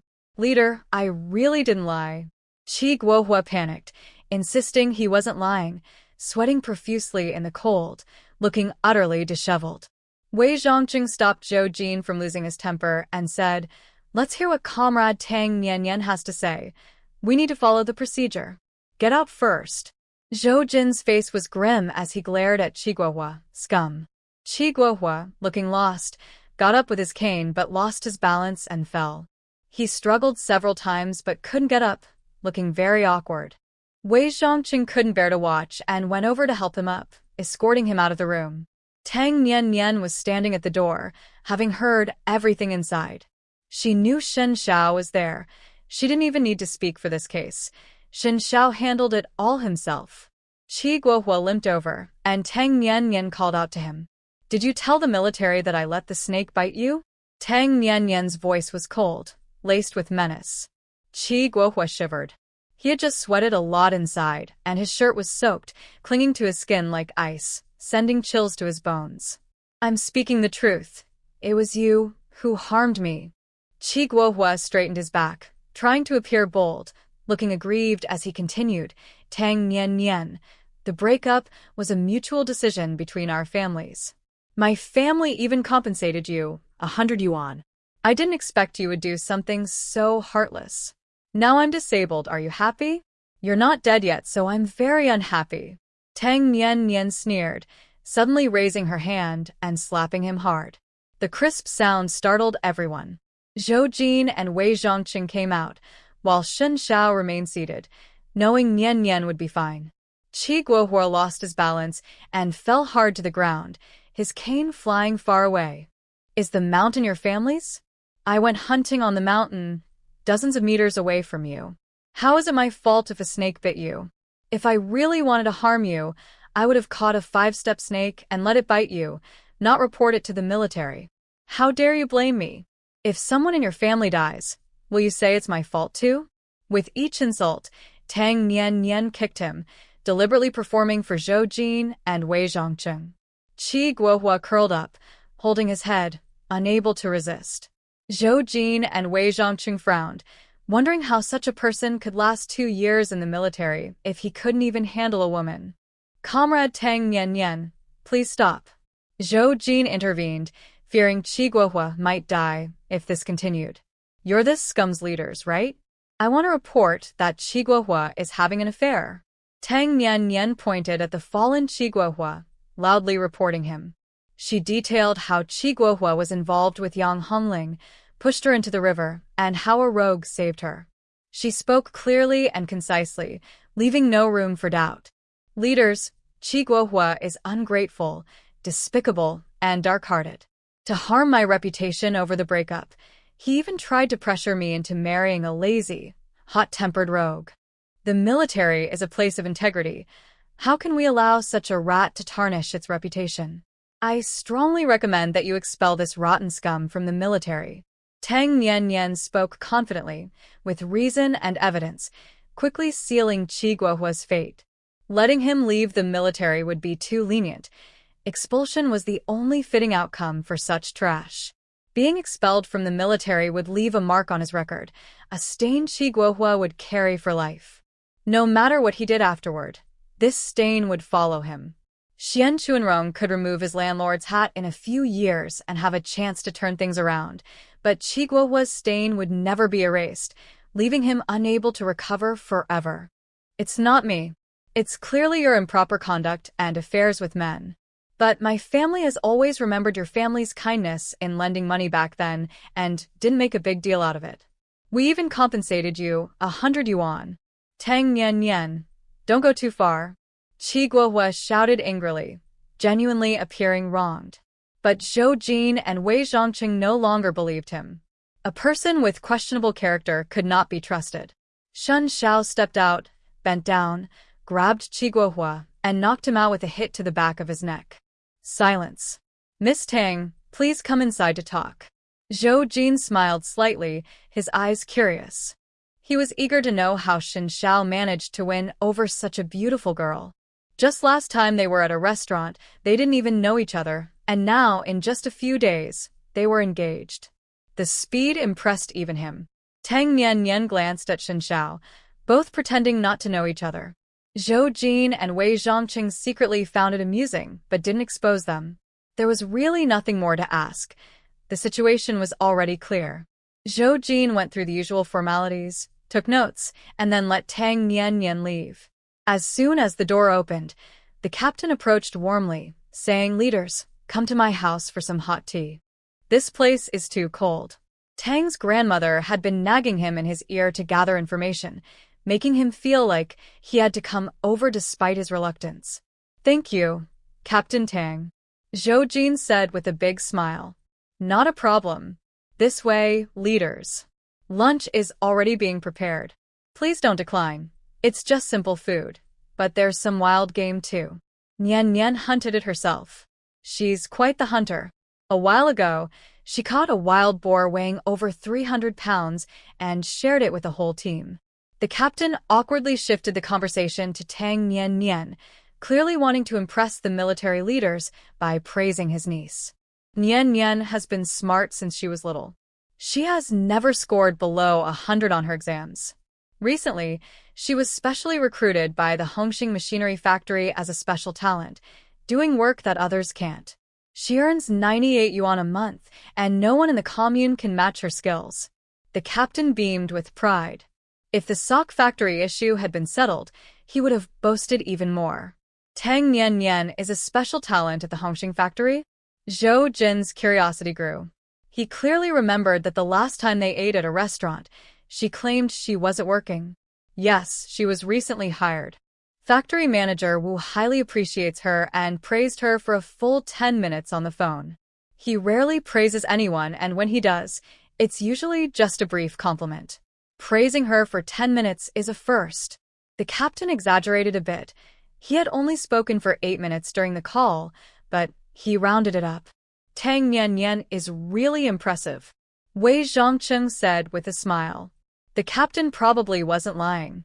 Earning 98 yuan at such a young age was indeed impressive, even more than Zhou Jin. Of course. Let me tell you, my Nian has always been exceptional. She was the prettiest baby in the commune, always top of her class, and her teachers adore her. After graduating high school, she solved a major problem for the Hongxing factory in just a year, which is why she was specially recruited. Tang's grandmother burst in confidently, praising her granddaughter with enthusiasm. You know the Hongxing factory, right?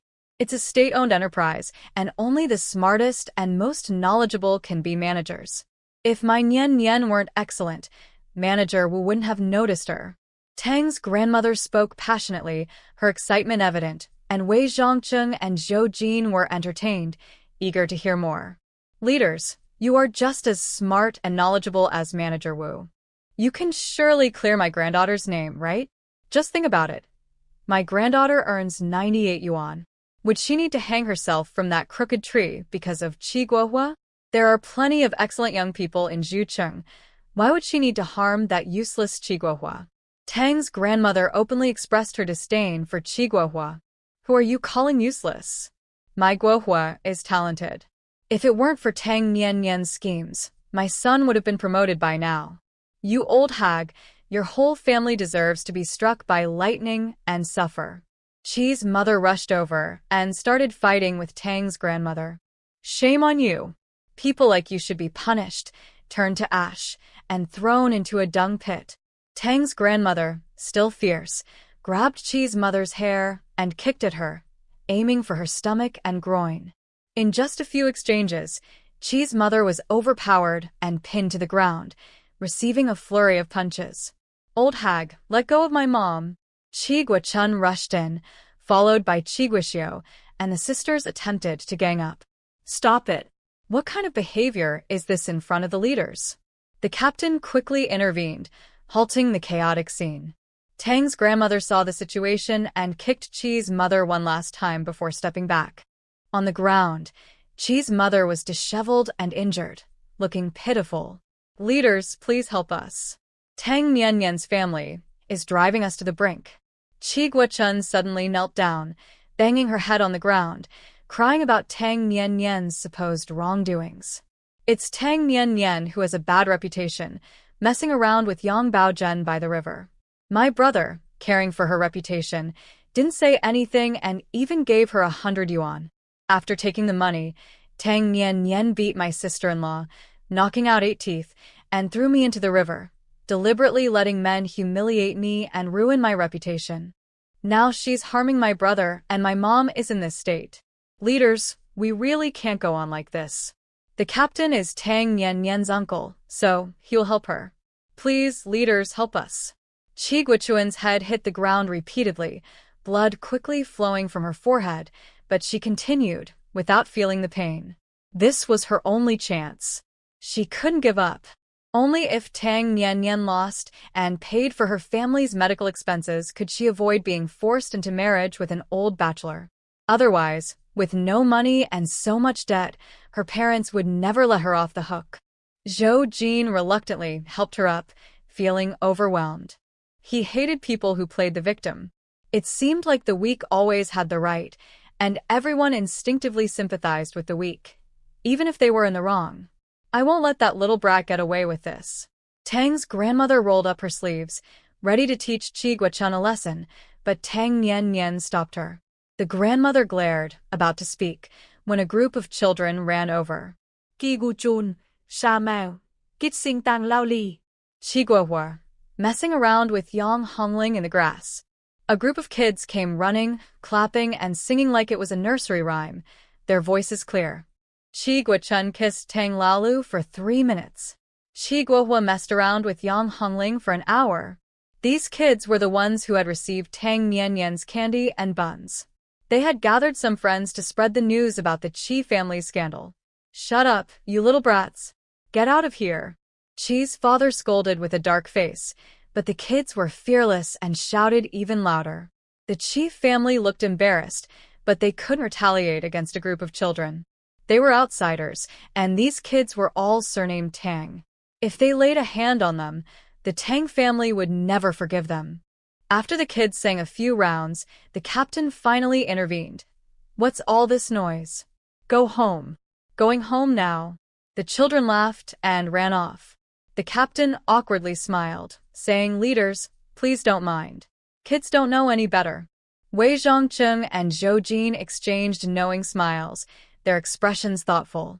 There was no doubt that Qi Guohua had character issues, but Tang Niannian's family wasn't innocent either. The whole village seemed to side with Tang Niannian, and even if others were sent to investigate, Qi Guohua wouldn't win. However, it also showed that the Qi family wasn't well regarded in the village. The captain's house was not far from the village committee, and they arrived quickly. Aunt San enthusiastically brewed tea and brought out sweet potato chips and egg cake. The Qi family was still outside, holding on to hopes of talking to Zhou Jin and the others. Xin Xiao looked at Qi Guochun with a cold gaze that pierced her nerves like a knife. She couldn't help but tremble. Even though she stood in the sunlight, it felt like she had fallen into an ice cellar. Tang Niannian returned home, bringing a wild rabbit and a wild chicken for Zhou Jin to deliver to the captain's house. "Second sister, I will protect you," the little girl suddenly exclaimed, grabbing the rabbit and chicken and running off. Tang Niannian smiled softly, her eyes warming up. Tang Jiojin rushed to the captain's house and headed straight for the kitchen, where Aunt San was preparing lunch. "Second sister asked me to bring these." Jiojin placed the rabbit and chicken on the ground and ran off. "Why is this girl running so fast?" Aunt San laughed and scolded, calling Tang Hongxing over to help. After Tang Jiojin ran out, she didn't leave, but hid behind a camphor tree, glaring angrily at the Qi family. "Jerks, you dogs, I'll kill you." The little girl pulled out a slingshot from her clothes, made by her uncle, crafted from the hardest branch on the mountain and wrapped with cowhide. She had used this slingshot to shoot many sparrows for food. Today, she would use it to take revenge for her second sister. "Did you ever play with a slingshot as a child?" Tang Jiojin took a smooth pebble from her pocket, which she had picked up from the river.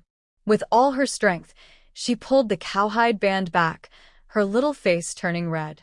She aimed at Qi Guohua, the worst of them all. "Ah!" Qi Guohua screamed, reaching for the back of his head, blood flowing between his fingers. "Guohua, why are you bleeding? Who threw that stone at you?" Qi's mother was both heartbroken and angry. She rushed to Aunt San for a handful of wood ash and pressed it firmly on the wound several times before the bleeding stopped. Qi Guohua's clothes were stained with blood, and his face turned pale. He glared darkly at the camphor tree, knowing the shot had come from there. It had to be that wretched Tang Niannian. "Again, it's Tang Niannian.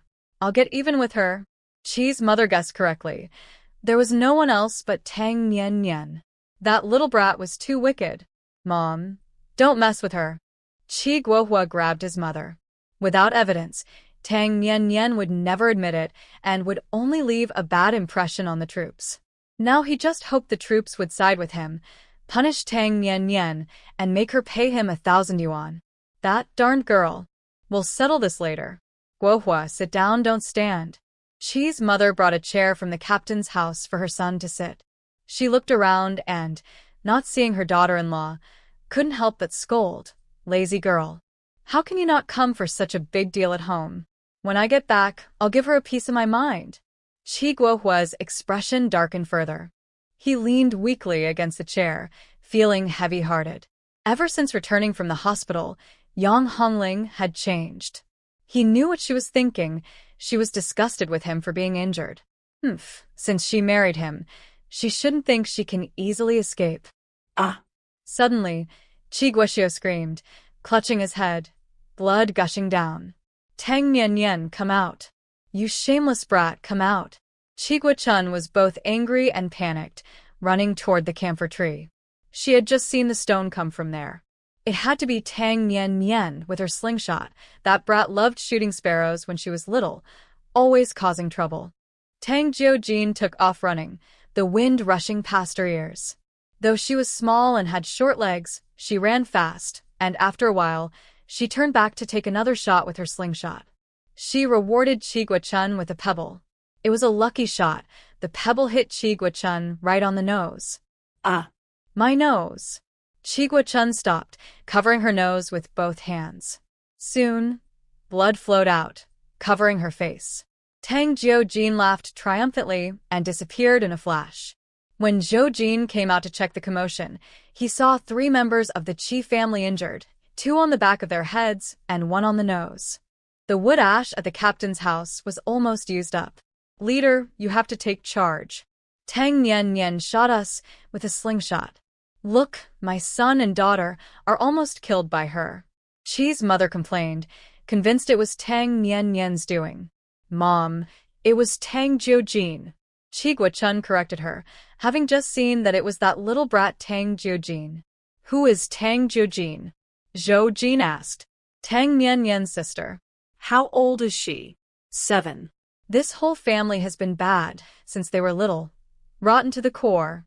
Qi's mother gritted her teeth. Zhou Jin's lips twitched. He looked at her as if she were a fool.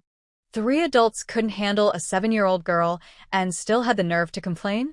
Especially Qi Guohua, who had spent 2 years in the army. Even if he had a limp, he shouldn't be bullied by a 7-year-old girl. "You all should go home."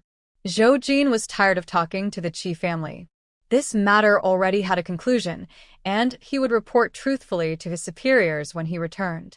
"Leader, what about my son Guohua's injustice? He can't just be harmed by Tang Nian for no reason." Qi's mother cried. Zhou Jin's expression turned serious as he said, "Your family has no evidence. The army cannot convict without proof. Go home and behave properly. Leader, it was Tang Nian who did it. You can't protect her." Qi's mother shouted frantically. Her son had become disabled, and how could Tang Nian still be fine? She wanted her punished, jailed, and for the Tang family to pay her 1,000 yuan. Zhou Jin ignored her and walked away with a blank expression. Qi's mother wanted to rush in and cause a scene, but Shun Xiao appeared. Just standing at the door silenced her. "Keep it up, and you'll end up in a military court," Shun Xiao said coldly before turning back inside. Qi Guohua's face was ashen. He had completely lost. He couldn't stay in the army, his leg was injured, and he had lost the 1,000 yuan from the Tang family. Fortunately, he still had some money from retiring that could help pay off the family's debts. "Let's go home." Qi Guohua sighed, using his cane to stand up, limping ahead. "Is that it? Why should we let it go?" It was clearly Tang Nian's fault. "Guohua, report to the army again and have them send someone else. Those 3 are definitely in cahoots with Tang Nian." Qi's mother was unwilling to accept it. With hundreds of yuan in family debt, how long would it take to pay it off? They had to make the Tang family pay. "Mom, stop making a fuss. I still have my retirement money." Qi Guohua was getting impatient. His head was pounding, feeling like it was about to explode, and his mother kept nagging in his ear. Besides, the army would only send someone this once. As a lowly soldier, how much influence could he have? His mother was truly foolish. Qi Guohua felt like he aged 10 years in an instant, hunched over and limping as he walked. He regretted getting involved with Yang Hongling, and even more so for breaking off his engagement with Tang Nian. Before the engagement was broken, Tang Nian had always been obedient to him and often brought over the best things from her home. Plus, she was so beautiful, hundreds of times prettier than Yang Hongling. Now she had a good job too. He had thrown away a big watermelon for a rotten sesame seed. Qi Guohua bit down hard on his teeth, breaking the skin in his mouth. The intense pain made his head injury feel less severe. If he hadn't broken off his engagement with Tang Nian, none of this would have happened. He would still be in the army, and even if he couldn't get promoted right away, there would still be many opportunities in the future. Now, he had no chances left. He had returned to being a rural man, and a disabled one at that. Qi Guohua felt a sharp pain in his chest, and blood surged to his throat. He swallowed hard, his eyes filled with resentment. He was unwilling to accept this. There had to be a way. If that fool Tang Nian could find a job that paid 98 yuan, he could too. Since the army was out of the question, he would work at a state-owned factory. With his talent, he would surely become the factory manager. Qi Guohua comforted himself and soon felt more energized as he hurried home. Shun Xiao and the others had lunch at the captain's house. Zhou Jin and Wei Zhongqing returned to the city first, while Shun Xiao stayed behind. Don't make your relationship with comrade Tang Yinyan public for now, or Qi Guohua will use it against you. Zhou Jin kindly reminded him, thinking Shen Xiao was staying for Tang Yinyan. The couple was in a passionate phase, and Qi Guohua would definitely cause trouble. I lived here for a few years when I was a child. Shen Xiao briefly explained that he needed to visit Tang's family. Unfortunately, old man Tang Qingshan had passed away. He hadn't had the chance to thank him for saving his life, but he would protect Tang's family in the future. You're from Tang Village? No. Aren't you from the capital? Zhou Jin and Wei Zhongqing were shocked. I got lost as a child and ended up here. It was Nian and her grandfather who saved me. When he mentioned Tang Nian, Shen Zhao's voice softened and his cold demeanor faded a bit. So you and Tang girl are childhood friends. Zhou Jin and Wei Zhongqing realized why Shen Xiao had referred to her as an old acquaintance. He wasn't lying. Shen Xiao chuckled lightly, his coldness diminishing and warmth emerging. Take care of yourself. We're leaving. Zhou Jin and the others headed back to the city to report the investigation results to their superiors. Shen Xiao went to find the captain and called General Ming to briefly report the investigation results. Qi Guohua managed to pass the physical exam? How did such a morally corrupt person stay in the army for 2 years? Lao Gao is getting worse. General Ming Jinqing's angry voice came through the phone. Lao Gao, whom he was scolding, was the leader who admired Qi Guohua and had asked him to investigate Tang Nian. Qi Guohua's high school classmates say he is very good at flattering. Shen Xiao replied calmly. On the other end, Ming Jinqing's expression turned serious. Lao Gao always liked to hear good things and was easily swayed. At home, he was pampered by his wife, and at work, he was flattered by his subordinates. The older he got, the more confused he became. Get your work done and come back. There's a task that needs you, Ming Jinqing said solemnly. This was the same task Shen Xiao had previously declined. To investigate a serial killer in Zhucheng, this kid rarely made requests, so he agreed. Others were sent instead, but they got stuck in a dense forest and had lost contact. The person trapped was Zhou Xiliang from the Zhou family, which had been gaining power lately, even surpassing the Shen family. Zhou Xiliang was skilled but too arrogant, always wanting to compete with Shen Xiao. It was normal for young people to be a bit hot-headed, and Ming Jinqing didn't pay much attention to it. Sometimes he even encouraged his soldiers to compete. However, he didn't expect this task to be tougher than anticipated. Zhou Xiliang and his comrades were now trapped in a forest on the border, surrounded by enemies, with their lives unknown. The Zhou family was in an uproar, and countless calls were coming in, making Ming Jinqing very annoyed. Moreover, the Zhou family requested that Shen Xiao go into the forest to rescue them, which Ming Jinqing refused. Shen Xiao was his prized asset. He couldn't bear to send him out. But the Zhou family bypassed him and contacted higher-ups. He could refuse the Zhou family, but he couldn't refuse his superiors. He had no choice but to call Shen Xiao, feeling displeased with the Zhou family. I'm on leave right now. Shen Xiao didn't agree. He wanted to stay with Nian. The higher-ups specifically ordered you to go. It's the same border task from before. You didn't go, and Zhou Xiliang took people there, resulting in them getting trapped in the forest, with their lives unknown. Ming Jinqing explained patiently. Shen Xiao was his treasure. He valued him even more than his own son. He had to explain clearly to avoid making Shen Xiao resent him. The Zhou family is overstepping. Shen Zhao's tone was cold. He didn't like the Zhou family or Zhou Xiliang. He had no brotherly bond with Zhou Xiliang. He knew the general wouldn't send him on this task. It was the Zhou family putting pressure from above. Xiao, Shen, go check it out. Your safety is the priority. I'll coordinate with the Southwest Military Region to send support. If there's danger, retreat and send someone else. Ming Jinqing sincerely said these words. Although he couldn't directly oppose the Zhou family, he could play tricks. Your Zhou Xiliang is precious, and my Shen Xiao is also precious. Whoever's treasure, whoever cares. Anyway, he's sending someone, but he can't guarantee the task will be completed. Uncle Ming, you need to work hard. Xin Zhao's tone was dismissive, no longer calling him general. Yes, yes, yes, it's my fault. I will definitely work hard. Ming Jinxing felt ashamed, unable to lift his head. It was indeed his lack of effort that allowed the Zhou family to pressure him, failing to protect his own precious child. 2 days. Shen Xiao agreed, but only after 2 days. After all, Zhou Xiliang was in the forest and wouldn't die immediately. Even if he did die, it was none of his business. Okay, I'll say you're on another mission. How are things going with your childhood sweetheart? Ming Jinxing sighed in relief.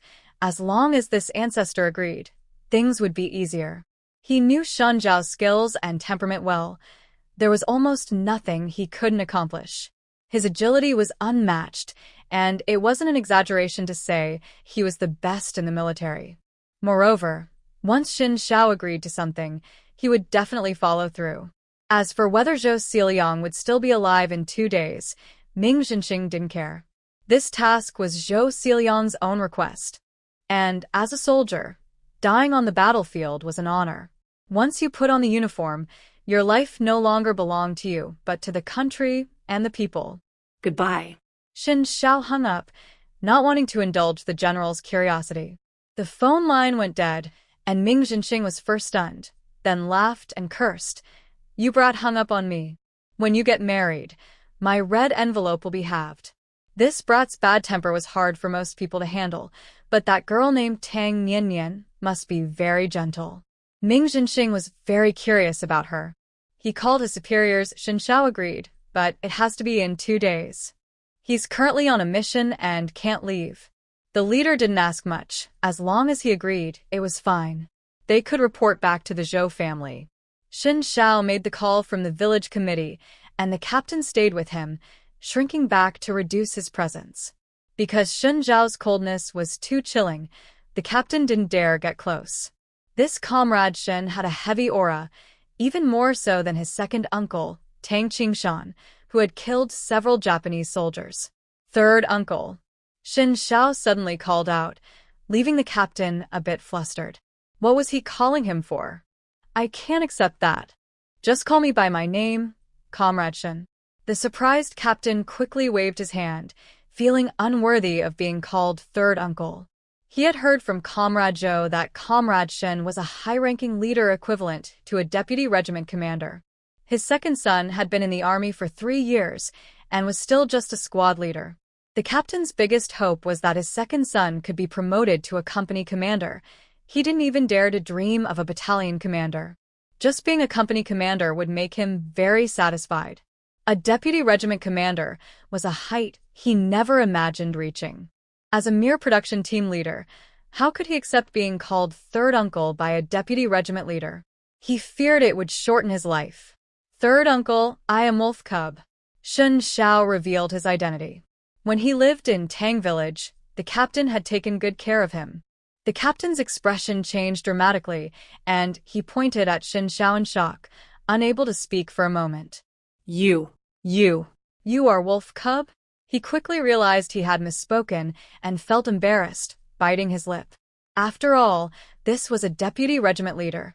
How could he call him Wolf Cub to his face? Comrade Shen, please don't mind me. Oh my, you've grown so tall. You look nothing like when you were a child. The captain couldn't stop looking at him, feeling nostalgic. He remembered when Wolf Cub was small, thin, and short, with bright eyes that looked pitiful but had a fierce spirit. There were always some troublemakers in the village who tried to bully him, but they ended up with bruises after being beaten by Xin Xiao. He had seen Xin Xiao fight before, a small child facing 2 grown men without fear. Although he was covered in injuries, he never made a sound and ultimately knocked the 2 adults down. From that day on, no one in the village dared to bully Xin Xiao again. This kid fought like he had nothing to lose. No one wanted to challenge him. The captain also remembered that Xin Xiao was picked up by a fancy jeep with military plates, clearly indicating that he came from a distinguished family and had achieved success himself, now even becoming a deputy regiment leader. Comrade Shen, did you come specifically for this investigation? The captain thought of a possibility. Xin Xiao had gathered so much evidence that he had made that scoundrel Qi Guohua speechless.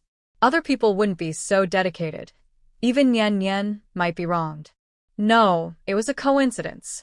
Shen Xiao didn't admit it, but the captain didn't believe him. He didn't press further, feeling a mix of joy and excitement at having a secret that only he knew. Third uncle, I have to leave for now. Shen Xiao said his goodbyes, as he had urgent matters to attend to. With only 2 days left, he needed to speed up. You go ahead. Come over for dinner tonight. No, Nian Nian has already cooked. As Shen Xiao spoke, he walked toward the door. His long legs made his strides longer than others. The captain jogged to catch up, only seeing Shen Xiao's back. Nian Nian. Calling him so affectionately means there's something going on. The captain murmured to himself, suddenly smiling with pride, walking with his hands behind his back, humming a tune.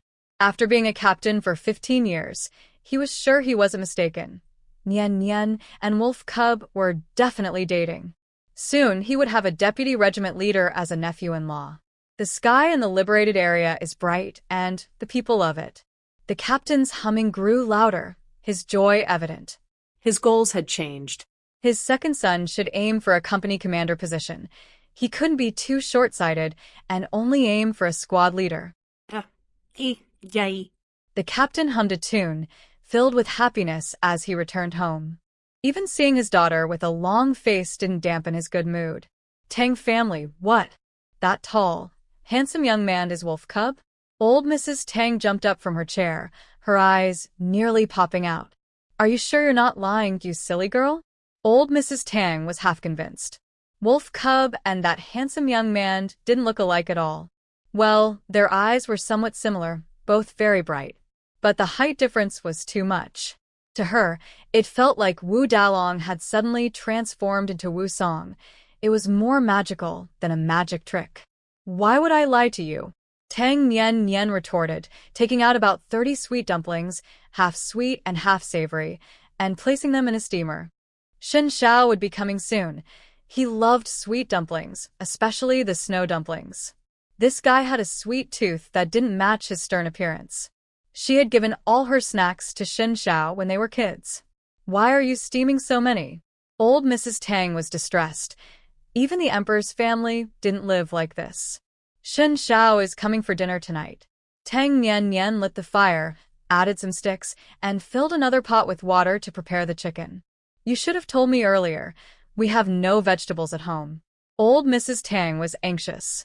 She cared about her reputation and was frugal at home, but when guests came, she had to serve the best, especially since it was her granddaughter's boyfriend, a leader earning a high salary. We have vegetables. Tang Nian Nian was already prepared, with a wild rabbit, a wild chicken, a duck, and some fish and shrimp, all taken from her space. The chickens, ducks, geese, and rabbits raised in her space had grown well, and the fish and shrimp were thriving. She even had 9 pounds of river snails, kept in a bucket for several days, and they were clean. Even in modern times, this amount of food would be impressive. Old Mrs. Tang felt relieved and told Tang Nian Nian to step aside. The kitchen was her domain. When is Xiaoshen coming? Old Mrs. Tang quickly cut the snails, her movements swift. He'll be here around dinner time. The water boiled, and Tang Nian Nian went to kill the chicken and duck, then plucked their feathers. Old Mrs. Tang rolled her eyes, thinking she was just talking nonsense. But thanks to Wolf Cub this time. Otherwise, those shameless Qi family members would definitely cause trouble. Thinking of this made old Mrs. Tang cut the snails even faster, planning to use more oil in the dishes tonight to treat their esteemed guest well. As night fell, Shen Xiao returned from town, carrying many things. 2 bags of egg cakes, 2 bags of peach crisps, and 4 bottles of liquor which he bought in town divided into 2 portions, one for the captain and one for the Tang family. Shen Xiao first went to the captain's house, dropped off the items, and the captain and his wife were pleasantly surprised and hesitant to accept. Third uncle, thank you for your care when I was young, and I hope you can continue to look after Nian Nian. Shen Xiao was not good with words. He spoke as little as possible and didn't understand social niceties. Just getting this far was already his limit. He reflected on how, in previous years, he had asked others to check on Nian Nian, but the information often came late. If something happened to Nian Nian, he might not make it in time. He should ask the captain to look after her since they lived in the same village, and he was Nian Nian's third uncle. That was definitely better than relying on outsiders. Nian Nian is my niece. It's only natural for family to take care of her. Why are you being so polite? Just take the things. The captain was displeased, feeling Shen Xiao underestimated him. Was he the kind of person who would only care for family for material gain? The captain's wife had already reached out for the items, but upon hearing this, she quickly withdrew her hand and shot her husband a glare. So many good things were right in front of them, and they were refusing? How foolish. I'm leaving. Shen Xiao turned to leave. He wasn't one for polite words. Once he delivered the items, he wouldn't take them back. The captain wanted to chase after him while carrying things, but the person had already run far away. Aunt Sen came over, snatched the items, and said, Xiao Xin must really like Nian Nian. He wants you to say nice things about him in front of her. Just accept these gifts and make sure to speak well of Xiao Xin when you're with Nian Nian. If Nian Nian needs anything, just let Xiao Xin know. Aunt San didn't know that Shen Xiao and Tang Nian Nian were already dating. The captain hadn't told her because he thought she would spill the beans. She assumed Shen Xiao was trying to pursue Tang Nian Nian, so she accepted the gifts without hesitation. Nian Nian is really lucky. She has a stable job with a high salary and now such a good partner. No one in the entire commune is luckier than her. Aunt San sighed, feeling very envious. Thinking about her own foolish daughter, her good mood plummeted, and the items in her hands lost their appeal. In the past, Hong Xing was much more popular in the village than Nian Nian. Hong Xing was beautiful, hardworking, and skilled in farming, plus she graduated from middle school. Who in the village didn't praise her as a good girl? Although Nian Nian was pretty, she was lazy and had never washed a bowl, spoiled by her second uncle and aunt, and had a bad temper. By the time Hong Xing turned 17, suitors were lining up at her door. Now, the situation had flipped. Nian Nian was becoming more outstanding, while Hong Xing was infatuated with a landlord's son, neglecting her own parents. Aunt San sighed again, wondering when her daughter would come to her senses. Shen Xiao was carrying a lot of things and walking quickly toward the Tang family. It was getting dark, and he passed many villagers who were eating outside, all looking at him in surprise, but no one dared to ask anything. Once Shen Xiao was a bit further away, the villagers began to whisper. Isn't that young man sent by the army? Has the truth about Qi Guohua been uncovered? Someone asked quietly. Don't you know? It's already been cleared up. Qi Guohua has poor eyesight. 2 years ago, he faked his way through the military physical exam. His high school classmates said he always had bad vision and often lied. No one believes a word he says. No wonder the Qi family won't even open their door. They must be feeling guilty. Tang Nian Nian is really unlucky to be engaged to someone like that. Good thing she broke it off. Who knew Qi Guohua was so two-faced? He looked so good, a high school student, and many girls wanted to marry him. Yang Hongling is also unlucky to marry someone like him. She'll have a hard time ahead. Like attracts like, they're both not good people. The villagers' voices grew louder, and their impression of Qi Guohua sank to the bottom. A few who had lent money to the Qi family planned to ask for repayment after dinner. Where is that young man taking all those things? It looks like he's going to Tang Nian Nian's house. They began to murmur again, curious about Shun Zhao's destination but too afraid to follow. I'll go take a look. One brave villager followed him and returned after a while, excited. He went to Tang Nian Nian's house. The Tang family made a lot of dishes. I could smell the delicious aroma from far away and finished a bowl of rice there. The daring villager had finished his bowl of rice, and since he was having bland sweet potato porridge with pickles for dinner, he enjoyed the rich meat smell at the Tang family's door, quickly finishing his meal and savoring the aroma for breakfast. Why did that young man go to Tang Nian Nian's house? Do they know each other? Everyone exchanged glances, itching to ask Grandma Tang tomorrow. At that moment, the atmosphere in the Tang family was very serious. Except for Tang Nian Nian, everyone else sat straight, Even Grandma Tang kept her back straight, her hands resting on her knees, speaking seriously with Shen Xiao. Shen Zhao's strong presence made them too intimidated to slouch. Xiao Shen, you don't need to bring gifts anymore. We're family, no need to be polite. Grandma Tang spoke much more gently, looking at Shen Xiao with great satisfaction. Though he was a bit dark-skinned, he was really handsome, tall, and devoted to her granddaughter. Most importantly, he earned 130 yuan a month. Such a good young man would soon be her granddaughter's husband. No other old lady in the commune could compare to her. Zhang Manjue, Su Jinfeng, and Tang Manjin didn't speak at all. The couple made all the family decisions. After Tang Qingshan passed away, Grandma Tang took charge, and they just worked without thinking.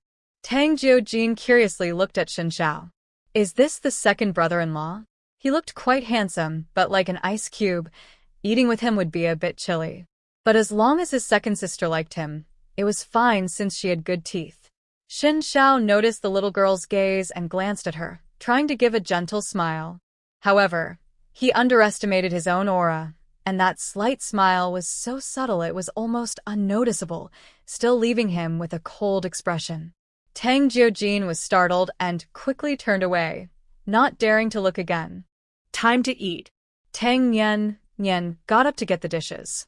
There was braised rabbit, wild chicken and mushroom soup, bamboo shoots stewed with duck, steamed Crucian carp, boiled river shrimp, steamed snails, steamed potatoes, stir-fried greens, and shisher tofu, all laid out on a big table. Shisher tofu was specially requested by Tang Nian because Shen Xiao loved it. This dish is a specialty of Zhucheng, served at weddings and celebrations. You could say, in Zhucheng, no banquet is complete without shisher tofu. Shisher tofu can be simple or elaborate. The simplest version is just regular tofu with starch for thickening, sprinkled with some green onions, which tastes good. But for a better flavor, more ingredients are needed.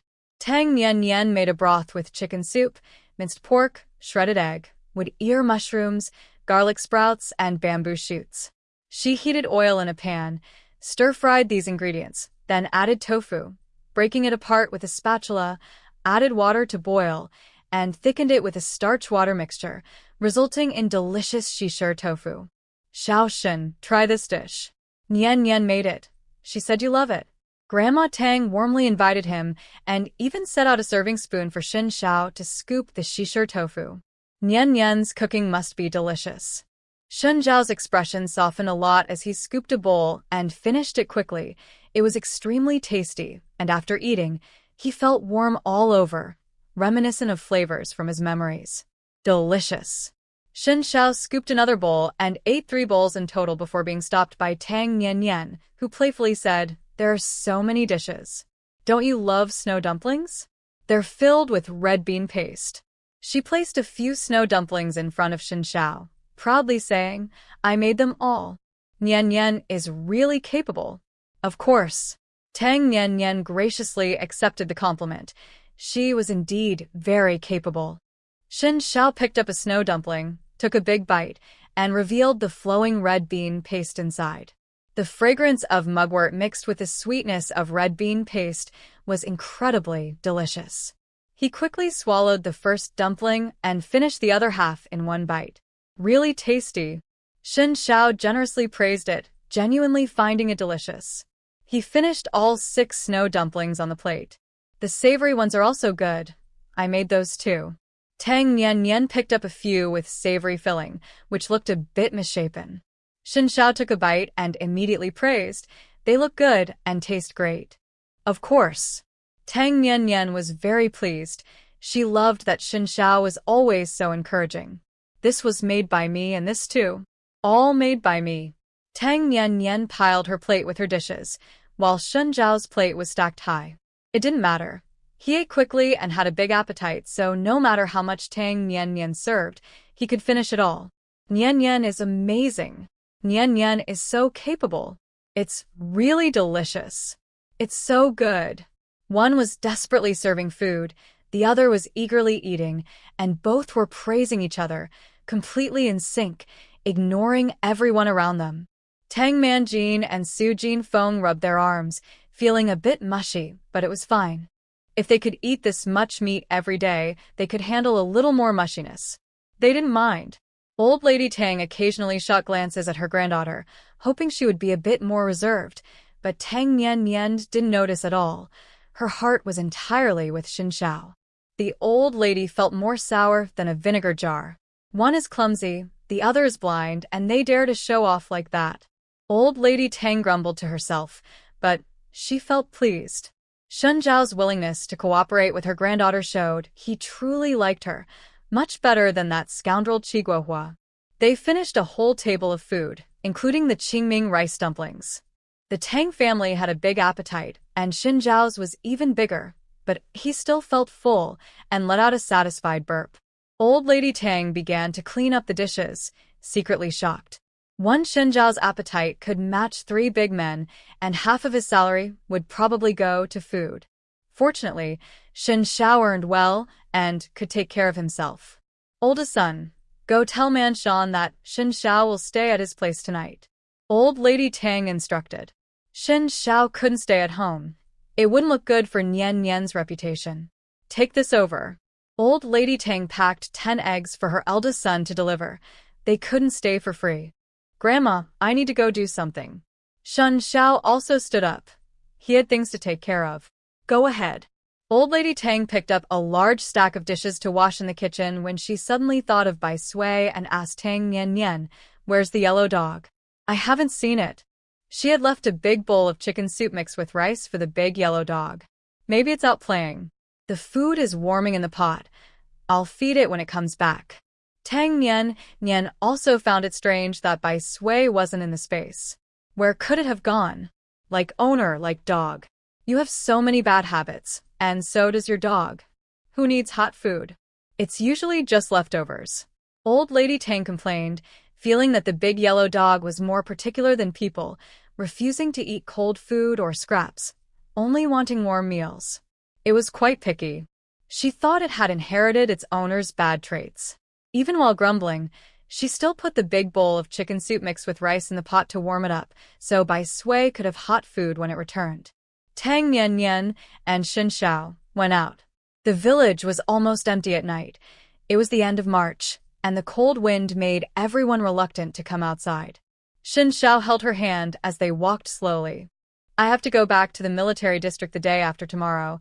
I have a mission. Xin Xiao felt reluctant. He hadn't spent enough time with Nian. Weren't you supposed to have some time off? Tang Nian frowned slightly. They assigned me to go. The Zhou family is trapped at the border, and I need to rescue them. Xin Xiao didn't hide anything. There were no secrets between him and Nian. Tang Nian's expression changed. The Zhou family. In her past life, they were the ones who caused Xin Zhao's death, and they were involved. The Zhou family is not good. They will harm you. Tang Nian didn't explain further, knowing Xin Xiao would believe her. I'll just take a look over there. If it doesn't work out, I'll come back. Uncle Ming said the same thing. Xin Xiao didn't ask for reasons. He believed whatever Nian said, and he didn't like Zhou Siling anyway. Just don't be foolish and sacrifice yourself to save others. Tang Nian warned. She only wanted Xin Xiao to stay safe. The lives of others didn't matter to her. Okay. Xin Xiao nodded obediently. He definitely wouldn't sacrifice himself, except for Nian and his uncle. Tang Nian planned to enter the space that night to find some advanced weapons for Xin Xiao to take, just in case. Woof woof. In the distance, dog barks echoed, and it sounded like more than one, along with some shouting. It seemed to be coming from the Qi family's direction. The villagers were stirred up and ran out to see what was happening. Get lost, you cursed dogs. Qi Mu was waving a broom to chase away a pack of dogs that had appeared at her door, making a mess with their waste. Woof. I just had an upset stomach. One black dog ran up and pooped right at Qi Mu's feet. It had caught a chill last night and was having diarrhea. Ah. Cursed dog, I'll kill you. Qi Mu was furious. The black dog had pooped on her foot. She grabbed the broom and tried to hit it, but the dog was too fast to catch. Woof. This family is terrible, bullying Bai Sui's beautiful owner. I'll spit on you. A spotted dog charged at Qi Mu and spat at her. The other dogs quickly followed suit. After all, Tang Nian Nian was their master, and they wouldn't let these lowly people bully her. Bai Sui stood at a distance, its gaze cold. Anyone who dared to bully its master would pay. The villagers gathered, watching the rare spectacle of a dog battle, all wide-eyed. Woof! Retreat! Bai Sui barked, and the pack of dogs quickly scattered, leaving Chi Mu in a messy state, along with the mess at her doorstep. The villagers stepped back, covering their noses. It smelled terrible, but they couldn't bear to leave. "I'll kill those cursed dogs one day," Chi Mu shouted angrily, but the dogs didn't understand her words and had already run far away. Chi Guohua and his son had stayed hidden inside, while Chi Guochun lay in bed, lost in his own thoughts, ignoring everything outside. Chi Mu had to clean up the smelly mess of dog waste alone, nearly making her sick. After the excitement, the villagers dispersed, returning to their homes. The chief family must have done too many bad things for even the dogs to turn against them. Someone suddenly said, and everyone agreed. Good families attract swallows to nest, while bad families only attract filth. Though they didn't speak up, everyone shared the same thought. The chief family was not to be associated with. Who knew when they might stab you in the back? Tang Nian Nian and Shen Xiao witnessed everything and knew these dogs must have been called by Bai Sui. No wonder they didn't even stop to eat. Bai Sui ran over, wagging its tail, giving Shen Xiao a brief glance. Perhaps it was a case of king not meeting king. As the king of dogs, Bai Sui didn't particularly like Shen Xiao. During their first meeting, it had ignored him completely. "Let's go home for dinner. The food is warming in the pot." Tang Nian Nian gently patted Bai Sui on the head, saying nothing more, especially not scolding it. Bai Sui was standing up for her, and she was just happy about it. Woof! "I'm off." Upon hearing there was chicken soup, Bai Sui dashed away. It had already arranged with its pack that all their waste would be left at the Chi family's place. The good stuff would stay with them. The dogs from several nearby villages were now all under Bai Sui's command. With a single command, they charged forward. "It's very loyal." Shen Xiao had a good impression of Bai Sui. Anyone who treated Nian Nian well was someone he liked. "Bai Sui is my partner. Where are you going next?" Tang Nian Nian's expression softened. Bai Sui had saved her many times and was a brother she could trust with her life. "Looking for Tang Lao Lu." Shen Xiao didn't hide his intentions, a cold glint in his eyes. Chi Guochun had slandered Nian Nian, and he needed to find a man to keep her in check, to make her suffer a bit. Tang Lao Lu was too good. He wasn't suitable, but he could stir up trouble. As soon as Tang Nian Nian heard this, she understood his intention. With a smile in her eyes, she didn't stop him. Even if Shen Xiao didn't look for him, she would. Tang Lao Lu lived in a standalone house with 3 rooms and a yard. When his parents were alive, they were well off, and they built the house. However, since he was the only son who survived, his parents spoiled him into a lazy man. While they were alive, Tang Lao Lu never worked. After his parents died, he was left alone. If he didn't work, he would starve, so he finally started to work, but it was only sporadic, 3 days of fishing and 2 days of drying nets. As long as he had enough to eat, he was fine. After all, if he was full, his family wouldn't starve. If he was really hungry, he could still go to his cousins' houses for meals. Tang Lao Lu's house was dark. He didn't turn on the lights because he couldn't afford the electricity bill, nor could he light an oil lamp. As soon as it got dark, he went to bed and only got up when it was light. Shen Xiao didn't knock. He climbed over the wall and brought a flashlight that Tang Nian Nian had given him. Tang Nian Nian waited outside and didn't go in. Tang Lao Tai was wrapped in a thin blanket, curled up and half asleep. She vaguely sensed someone by the bed, and when she opened her eyes in fright, she saw Shen Xiao.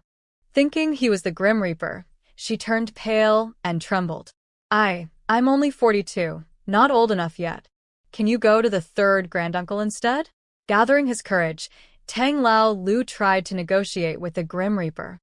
The 3rd granduncle he mentioned was the oldest man in Tang Village, 82 years old. Get up. Shen Xiao didn't turn on the flashlight. He could see in the dark. Tang Lao Lu sat up in fear, still wrapped in his blanket, not daring to look up. Tomorrow, go propose to Chigwa-chun. Shen Xiao stated his intention directly, without wasting words. She won't marry me. I've tried. Tan lao lưu zip lit suki li.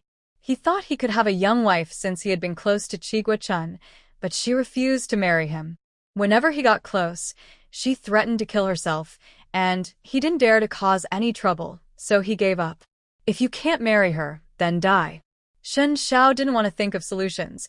He just wanted results, and he believed Tang Lao Lu would find a way to marry Chigwa-chun. He reached out and grabbed Tang Lao Lu by the neck. With just a little pressure, Tang Lao Lu's eyes rolled back in fear. I will marry her. Tang Lao Lu kept agreeing, knowing he would die if he didn't.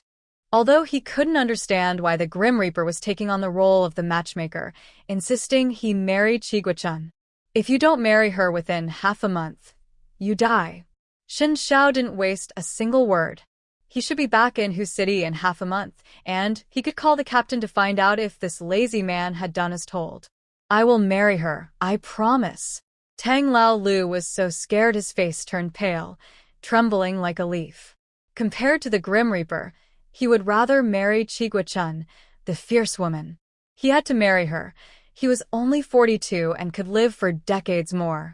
Shen Xiao released his grip, and Tang Lao Lu gasped for air, feeling like he had just escaped from drowning. He felt as if he had stepped halfway into the gates of hell, with the king of hell beckoning him. Finally catching his breath, Tang Lao Lu wanted to ask the Grim Reaper how to report back after marrying Chigwa-chun, but he found that the Grim Reaper had vanished. The moonlight by the bed was dim, and there was nothing there. Tang Lao Lu jumped in fright, pulling his blanket tightly around him. Who else could come and go like that besides the Grim Reaper? Oh, right, there was also the White Reaper, but the dark figure he saw was definitely the Grim Reaper. Tomorrow, he would go marry Chigwa-chun. If she dared to cause trouble, he would use his ultimate move.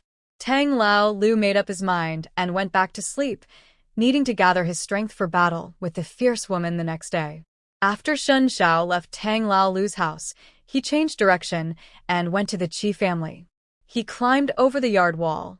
The Qi family was asleep, and it was dark. Shen Xiao easily found Chiguohua, knocked him out with a strike, and kicked him again. His already injured leg broke with a crack. Chiguohua woke up in pain, unable to scream because his jaw was dislocated. Before he could open his eyes, he was struck again on the back of his neck and fainted once more. Shen Xiao picked him up with one hand and climbed over the wall again, casually finding a latrine. He kindly woke Chiguohua up before tossing him in. Thud!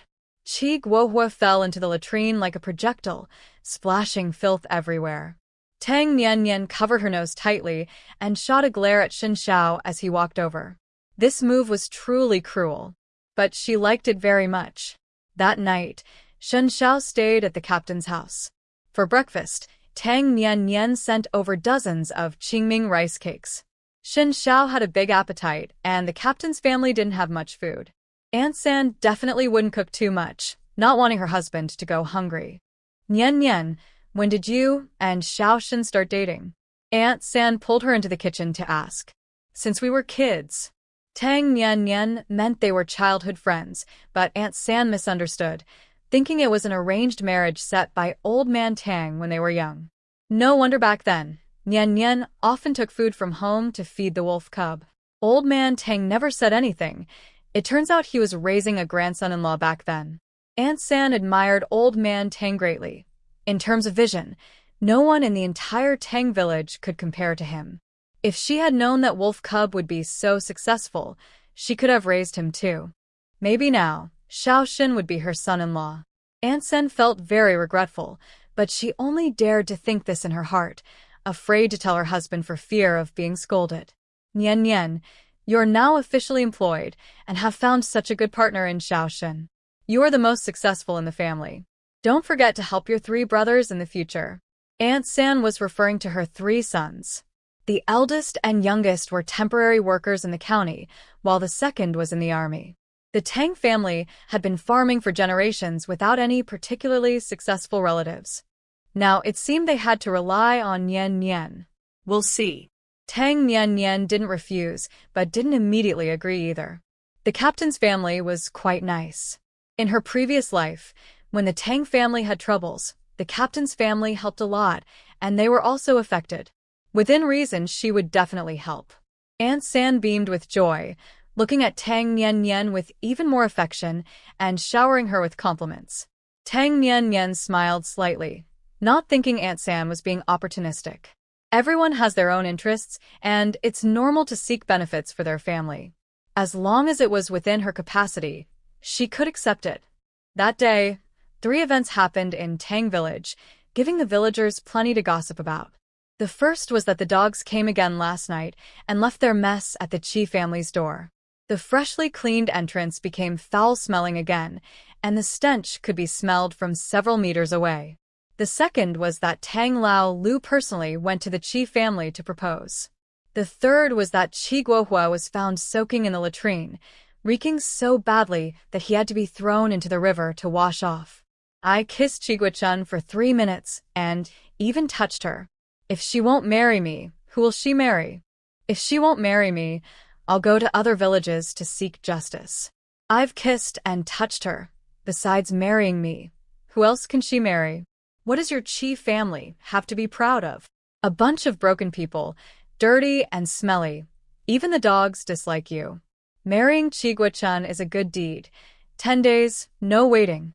Tang Lao Lu shouted at the Chi family's door. He had just gone to propose and was kicked out by a furious Chi mother wielding a broom, which had just swept up dog mess, leaving him covered in filth. Phu ợt, Tang Lao Liu Gu Set Lao Li. Get lost. You should look in the mirror. Who do you think you are? How dare you come to marry my Guochun?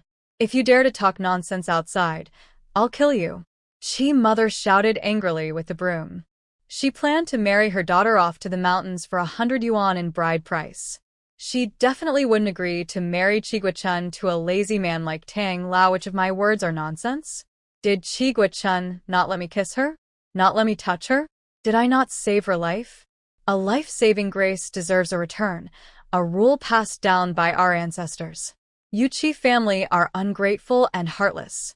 How dare you make me look in the mirror?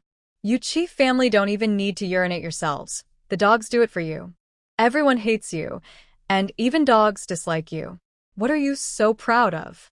Tang Lalu stepped back a few paces, afraid of being hit by Chi mother's broom.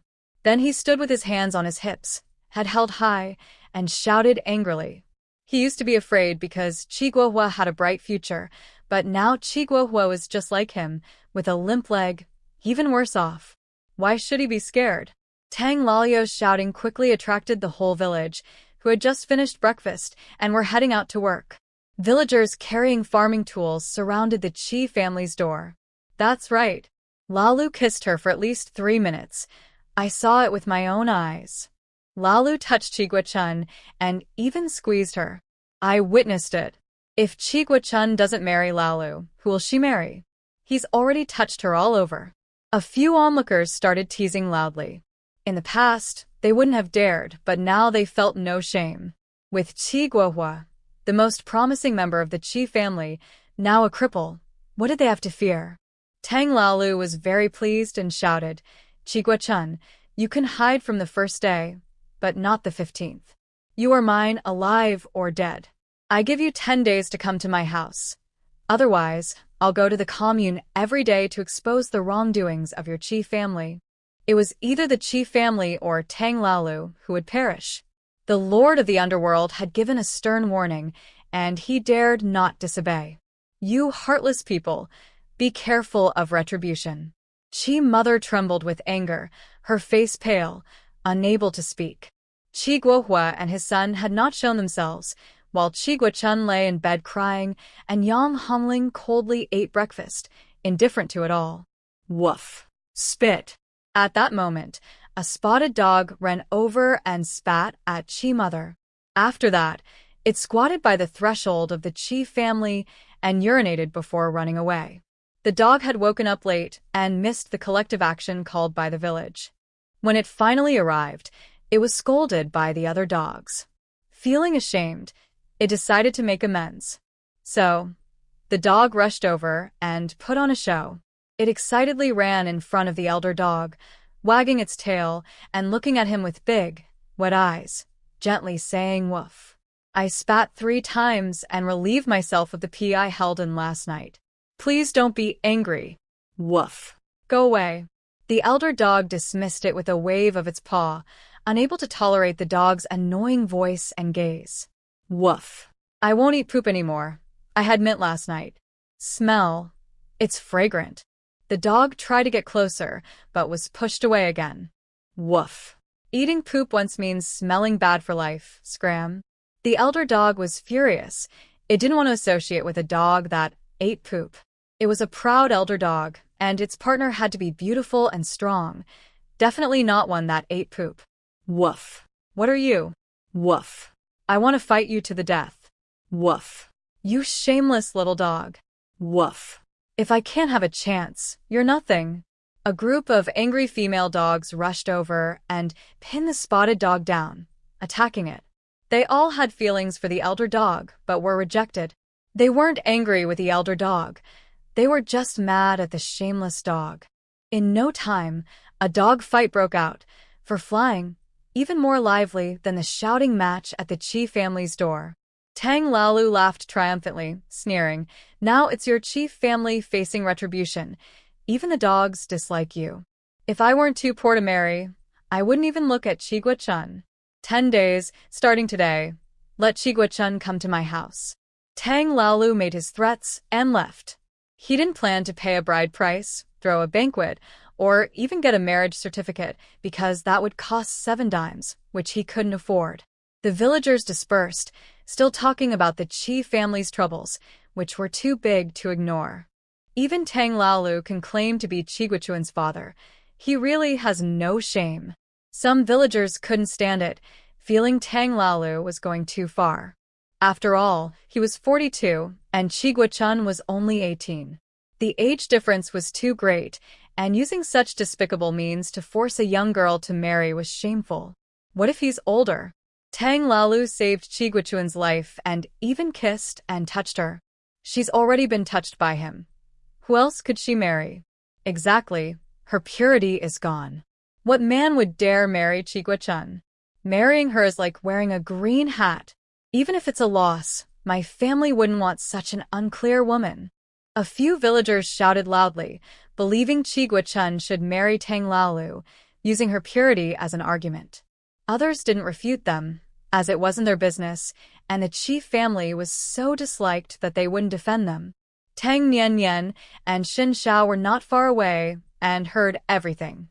These people are so two-faced. They used to defend the Qi family. Tang Nian sneered, recognizing that the loudest voices were the same people who spread rumors and caused trouble for Tang Lu Jin in her past life. After Tang Lu Jin's incident, the villagers split into 3 factions. One that sympathized with her, represented by the village captain's family, another that remained neutral, neither spreading nor believing rumors, and the third that spread rumors, blaming the Qi family as the main culprits.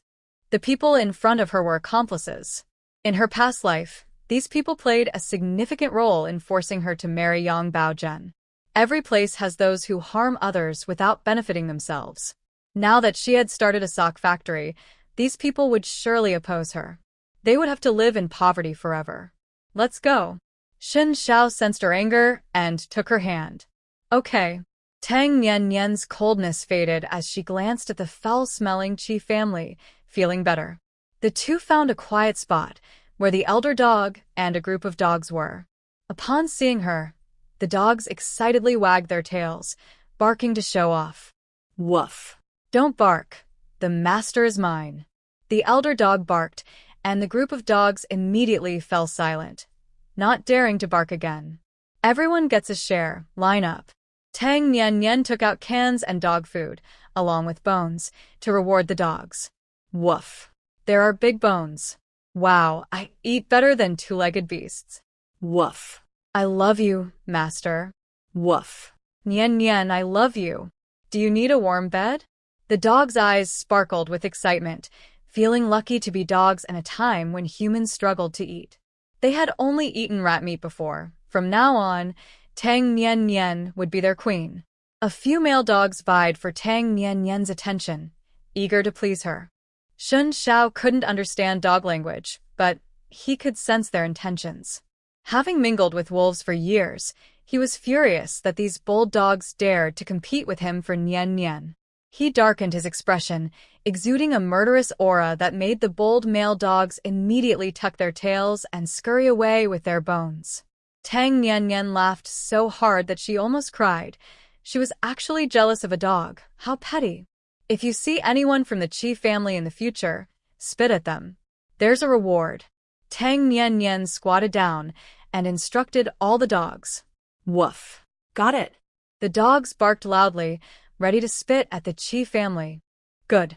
Tang Nian Nian took out some dog food, piled it into a small mountain on the ground, and then left with Xin Xiao.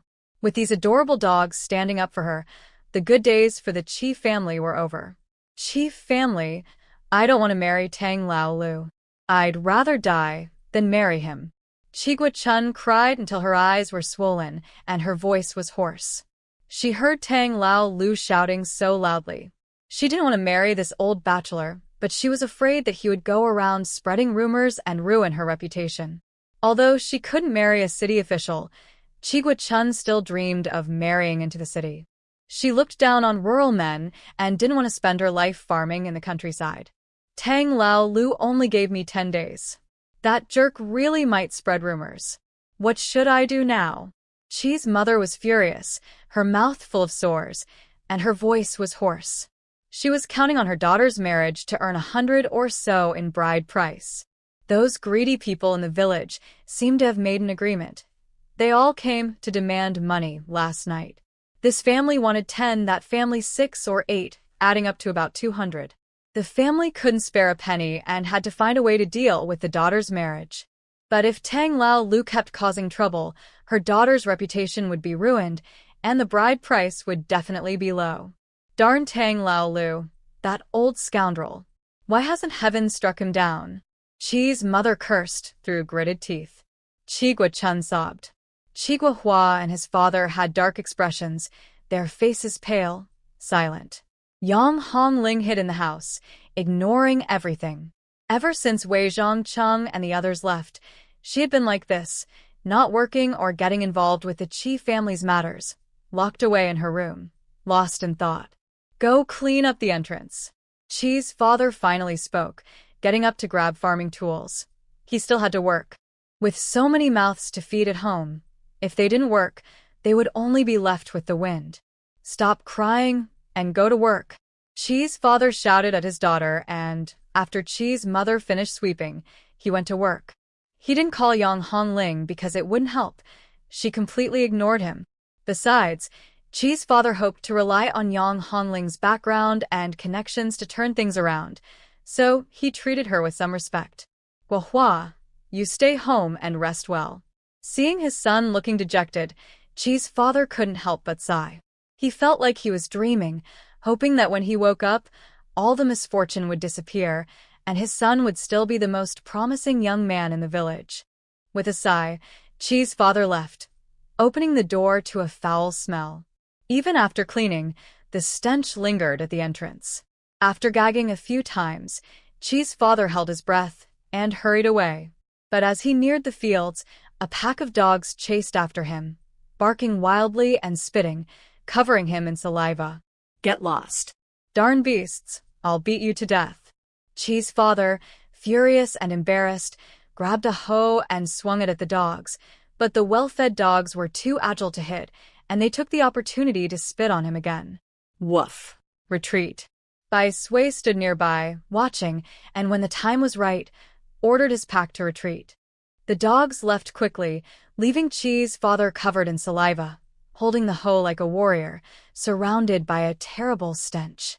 The villagers watched and whispered among themselves, believing the Qi family had done too many bad deeds and were now facing divine punishment. Otherwise, why would the village dogs only target the Qi family? So, as soon as Qi's father entered the fields, everyone scattered like they had encountered a plague, keeping a 10-meter distance from him. He was openly isolated. I wouldn't dare work with him. What if lightning strikes and I get caught in it? Me too. The Chi family is bad luck. Better to stay away. Everyone thought alike, fearing being dragged down by the Chi family. They didn't even avoid Chi's father, speaking loudly enough for him to hear, making his face even darker. Chi's mother and Chi Guochun arrived late, also smelling terrible because they had been spat on by the dogs.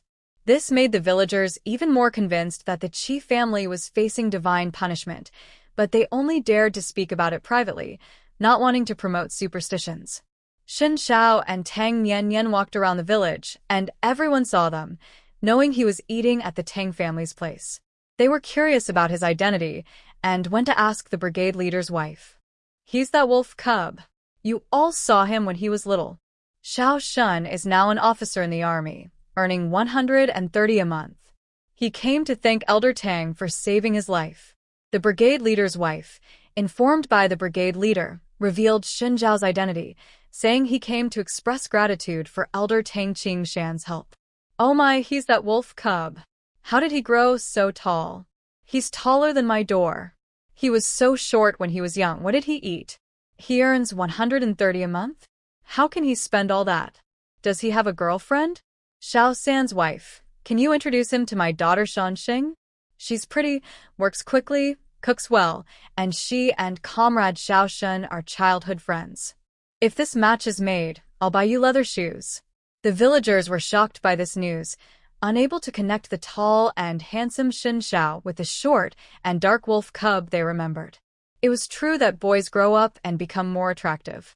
In the author's customs, after a successful introduction, the matchmaker is invited to the wedding and given leather shoes. Some villagers even had their own ideas, wanting to recruit Shen Xiao as their son-in-law, with Tang Shanxing's mother being the most proactive. Tang Shanxing was the brigade leader's niece and considered a standout girl in Tang village. Before the third aunt could respond, Old Lady Tang jumped in. Old Lady Tang came out looking for her granddaughter and Shen Xiao for lunch, and upon hearing someone wanted to steal her family's wall, she was furious and rolled up her sleeves, rushing over to shout at Tang Shanxing's mother, "Your Shanxing is no childhood friend. Xiao Shen doesn't even know who she is. If we're talking about childhood friends, only my Nian counts. Let me ask you, has Shanxing graduated high school? Does she earn 98 a month? Is she prettier than Nian? Did she give Xiao Shen food from her family's grain when they were kids? Did her grandfather save Xiao Shen's life?" Old Lady Tang didn't curse, as they were family and she hadn't reached the 5th degree of kinship yet. Shanxing still had to call her second grandmother. She never directed her anger at family, at most raising her voice a bit. She was a reasonable person. However, the questions she asked were sharper than knives, and Tang Shanxing's mother's face visibly darkened. Her fists clenched, but she didn't dare to retaliate. Old Lady Tang was her elder, and she couldn't hit her. "Aunt, that's not a nice thing to say. Everyone knows Nian is the best girl in the village, but my Shanxing is not bad either.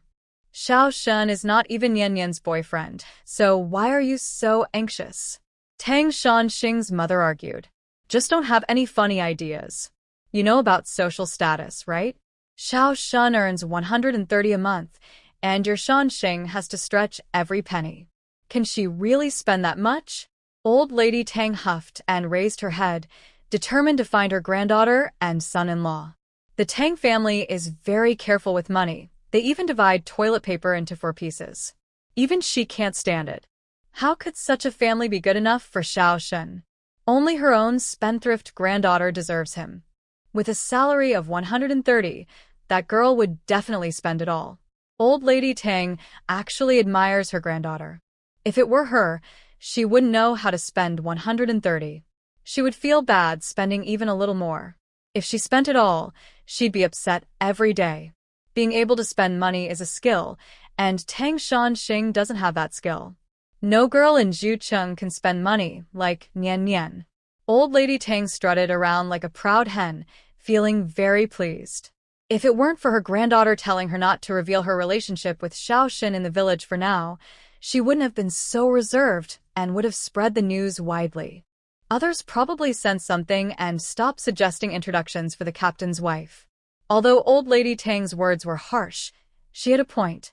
If Shen Xiao really wanted to find a partner in Tang Village who could compete with Tang Nian, as long as they weren't as blind as Qiguohua, they would definitely choose Tang Nian. At the foot of the mountain, old lady Tang found someone. They had a good catch, bringing back 6 or 7 fat wild rabbits. In spring, wild rabbits were everywhere, digging holes in the mountains and damaging vegetation, so they needed to be reduced in number. Shen Xiao also caught some deer, wild boars, and wild chickens, all stored in the space he had, which had a large grassy area for them. Time to eat. Old lady Tang called from a distance. Tang Nian had just delivered a few wild rabbits and some fish to Elder Zhang and the others. The 2 elders looked healthy and rosy, much better than at the beginning of the month. Shen Xiao didn't ask much. As long as Nian wanted to do something, he would support her. As they came out of the cow shed, they ran into old lady Tang. Don't go into the deep mountains. There are wolves. Old lady Tang warned. 10 years ago, wolves could still be seen on the mountain, but they hadn't been spotted in recent years, likely hiding deep in the mountains. She had seen a village child taken by a wolf when she was young, and all that was found later were clothes and bones. It was tragic. Tang's lunch was still very lavish. The old lady was always generous when hosting guests, bringing out the best food. And the police are here. Just as old lady Tang set the table, the captain's voice rang out, sounding very excited. What do the police want?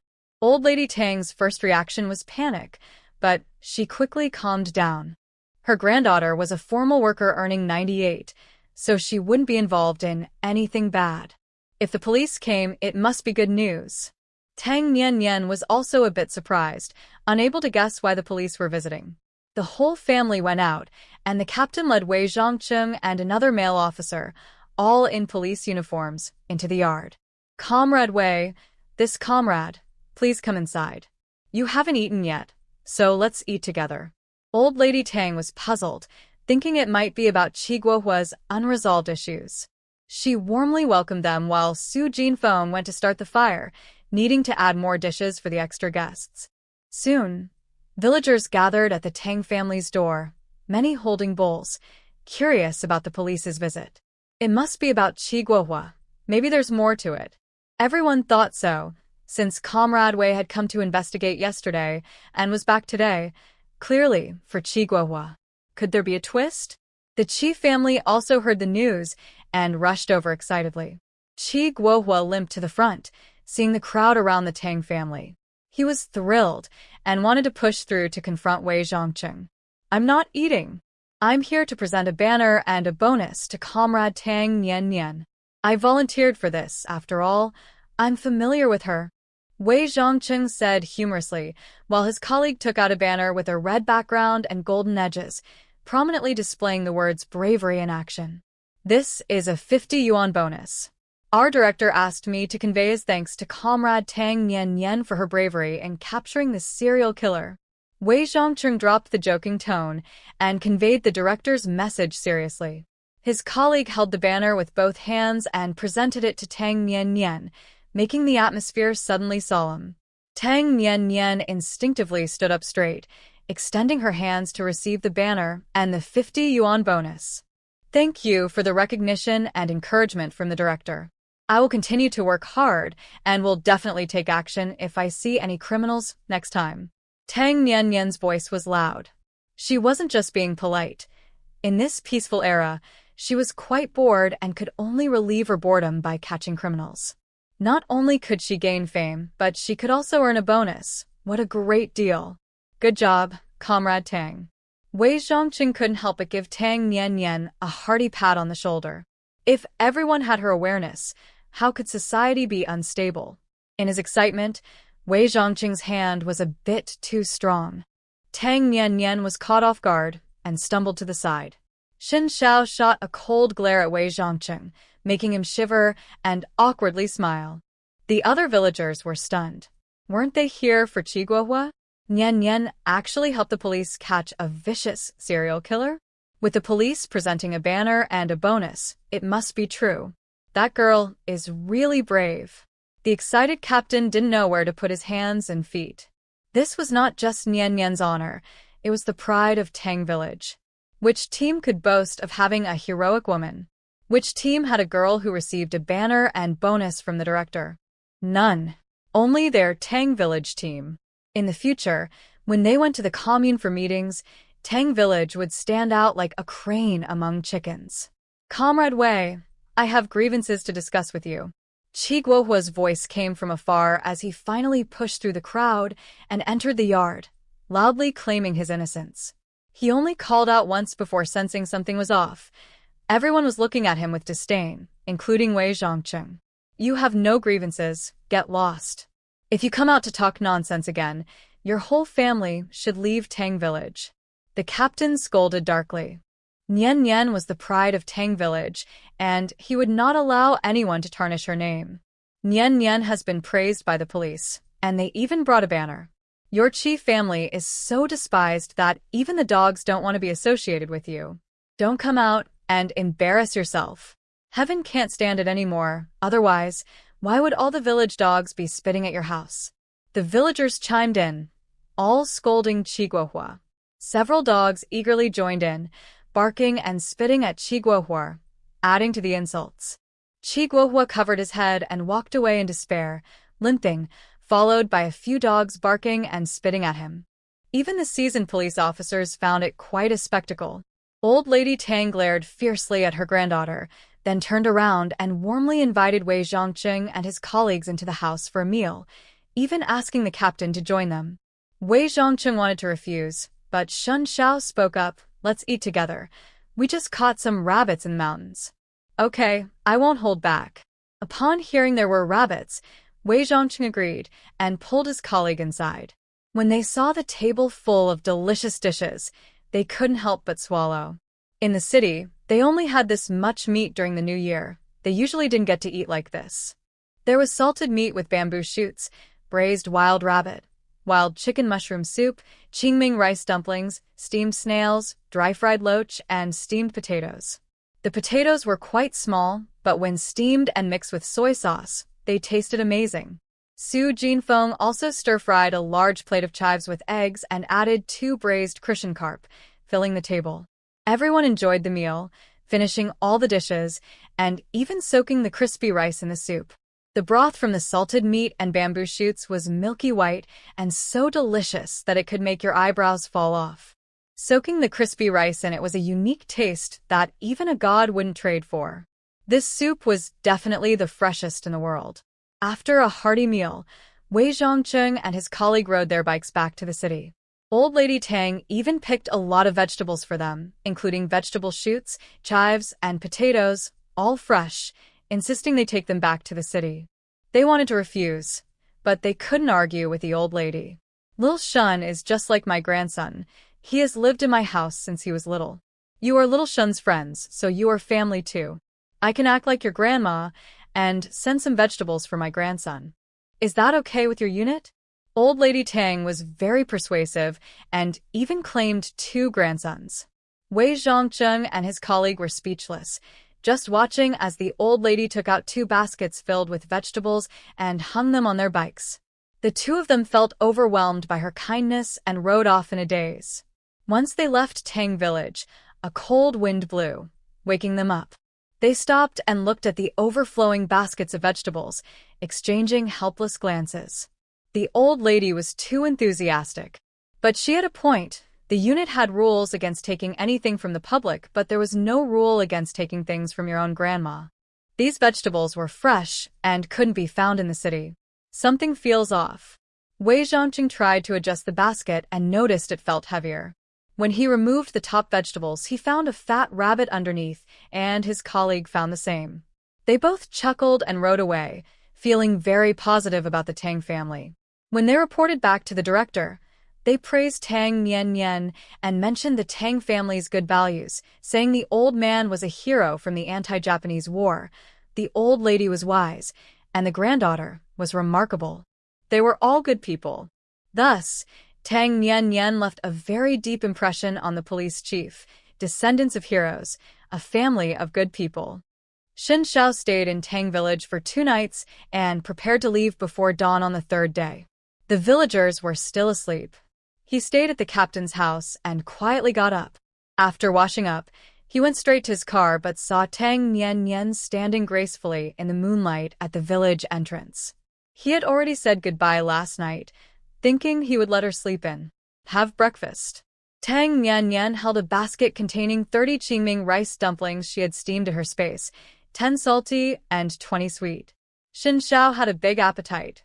30 dumplings were just enough to fill him up. He smiled widely and picked up his chopsticks to eat. Eat slowly.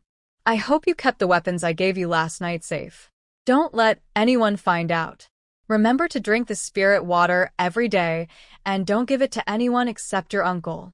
Tang Nian nagged him, having prepared some suitable weapons for the dense forest and a bulletproof vest, which she handed over to Xin Shao. I know. When are you going to whose city, Nian? Xin Shao finished all 30 dumplings quickly and drank half a pot of water, satisfied with a burp. He also wanted to give all his hidden treasures to Nian. And he wanted her to see the house he had set up himself. I'll go to whose city once I finish my work here. I'll wait for you. Xin Shao hugged her tightly, holding her close without doing anything else. After a long time, he finally let go. Tang Nian got off the car and watched it leave, regretting that she still hadn't figured out how to share her space. Morning arrived. The village buzzed with life, filled with the sounds of roosters, dogs, and people, all the warmth of human life. Tang Nian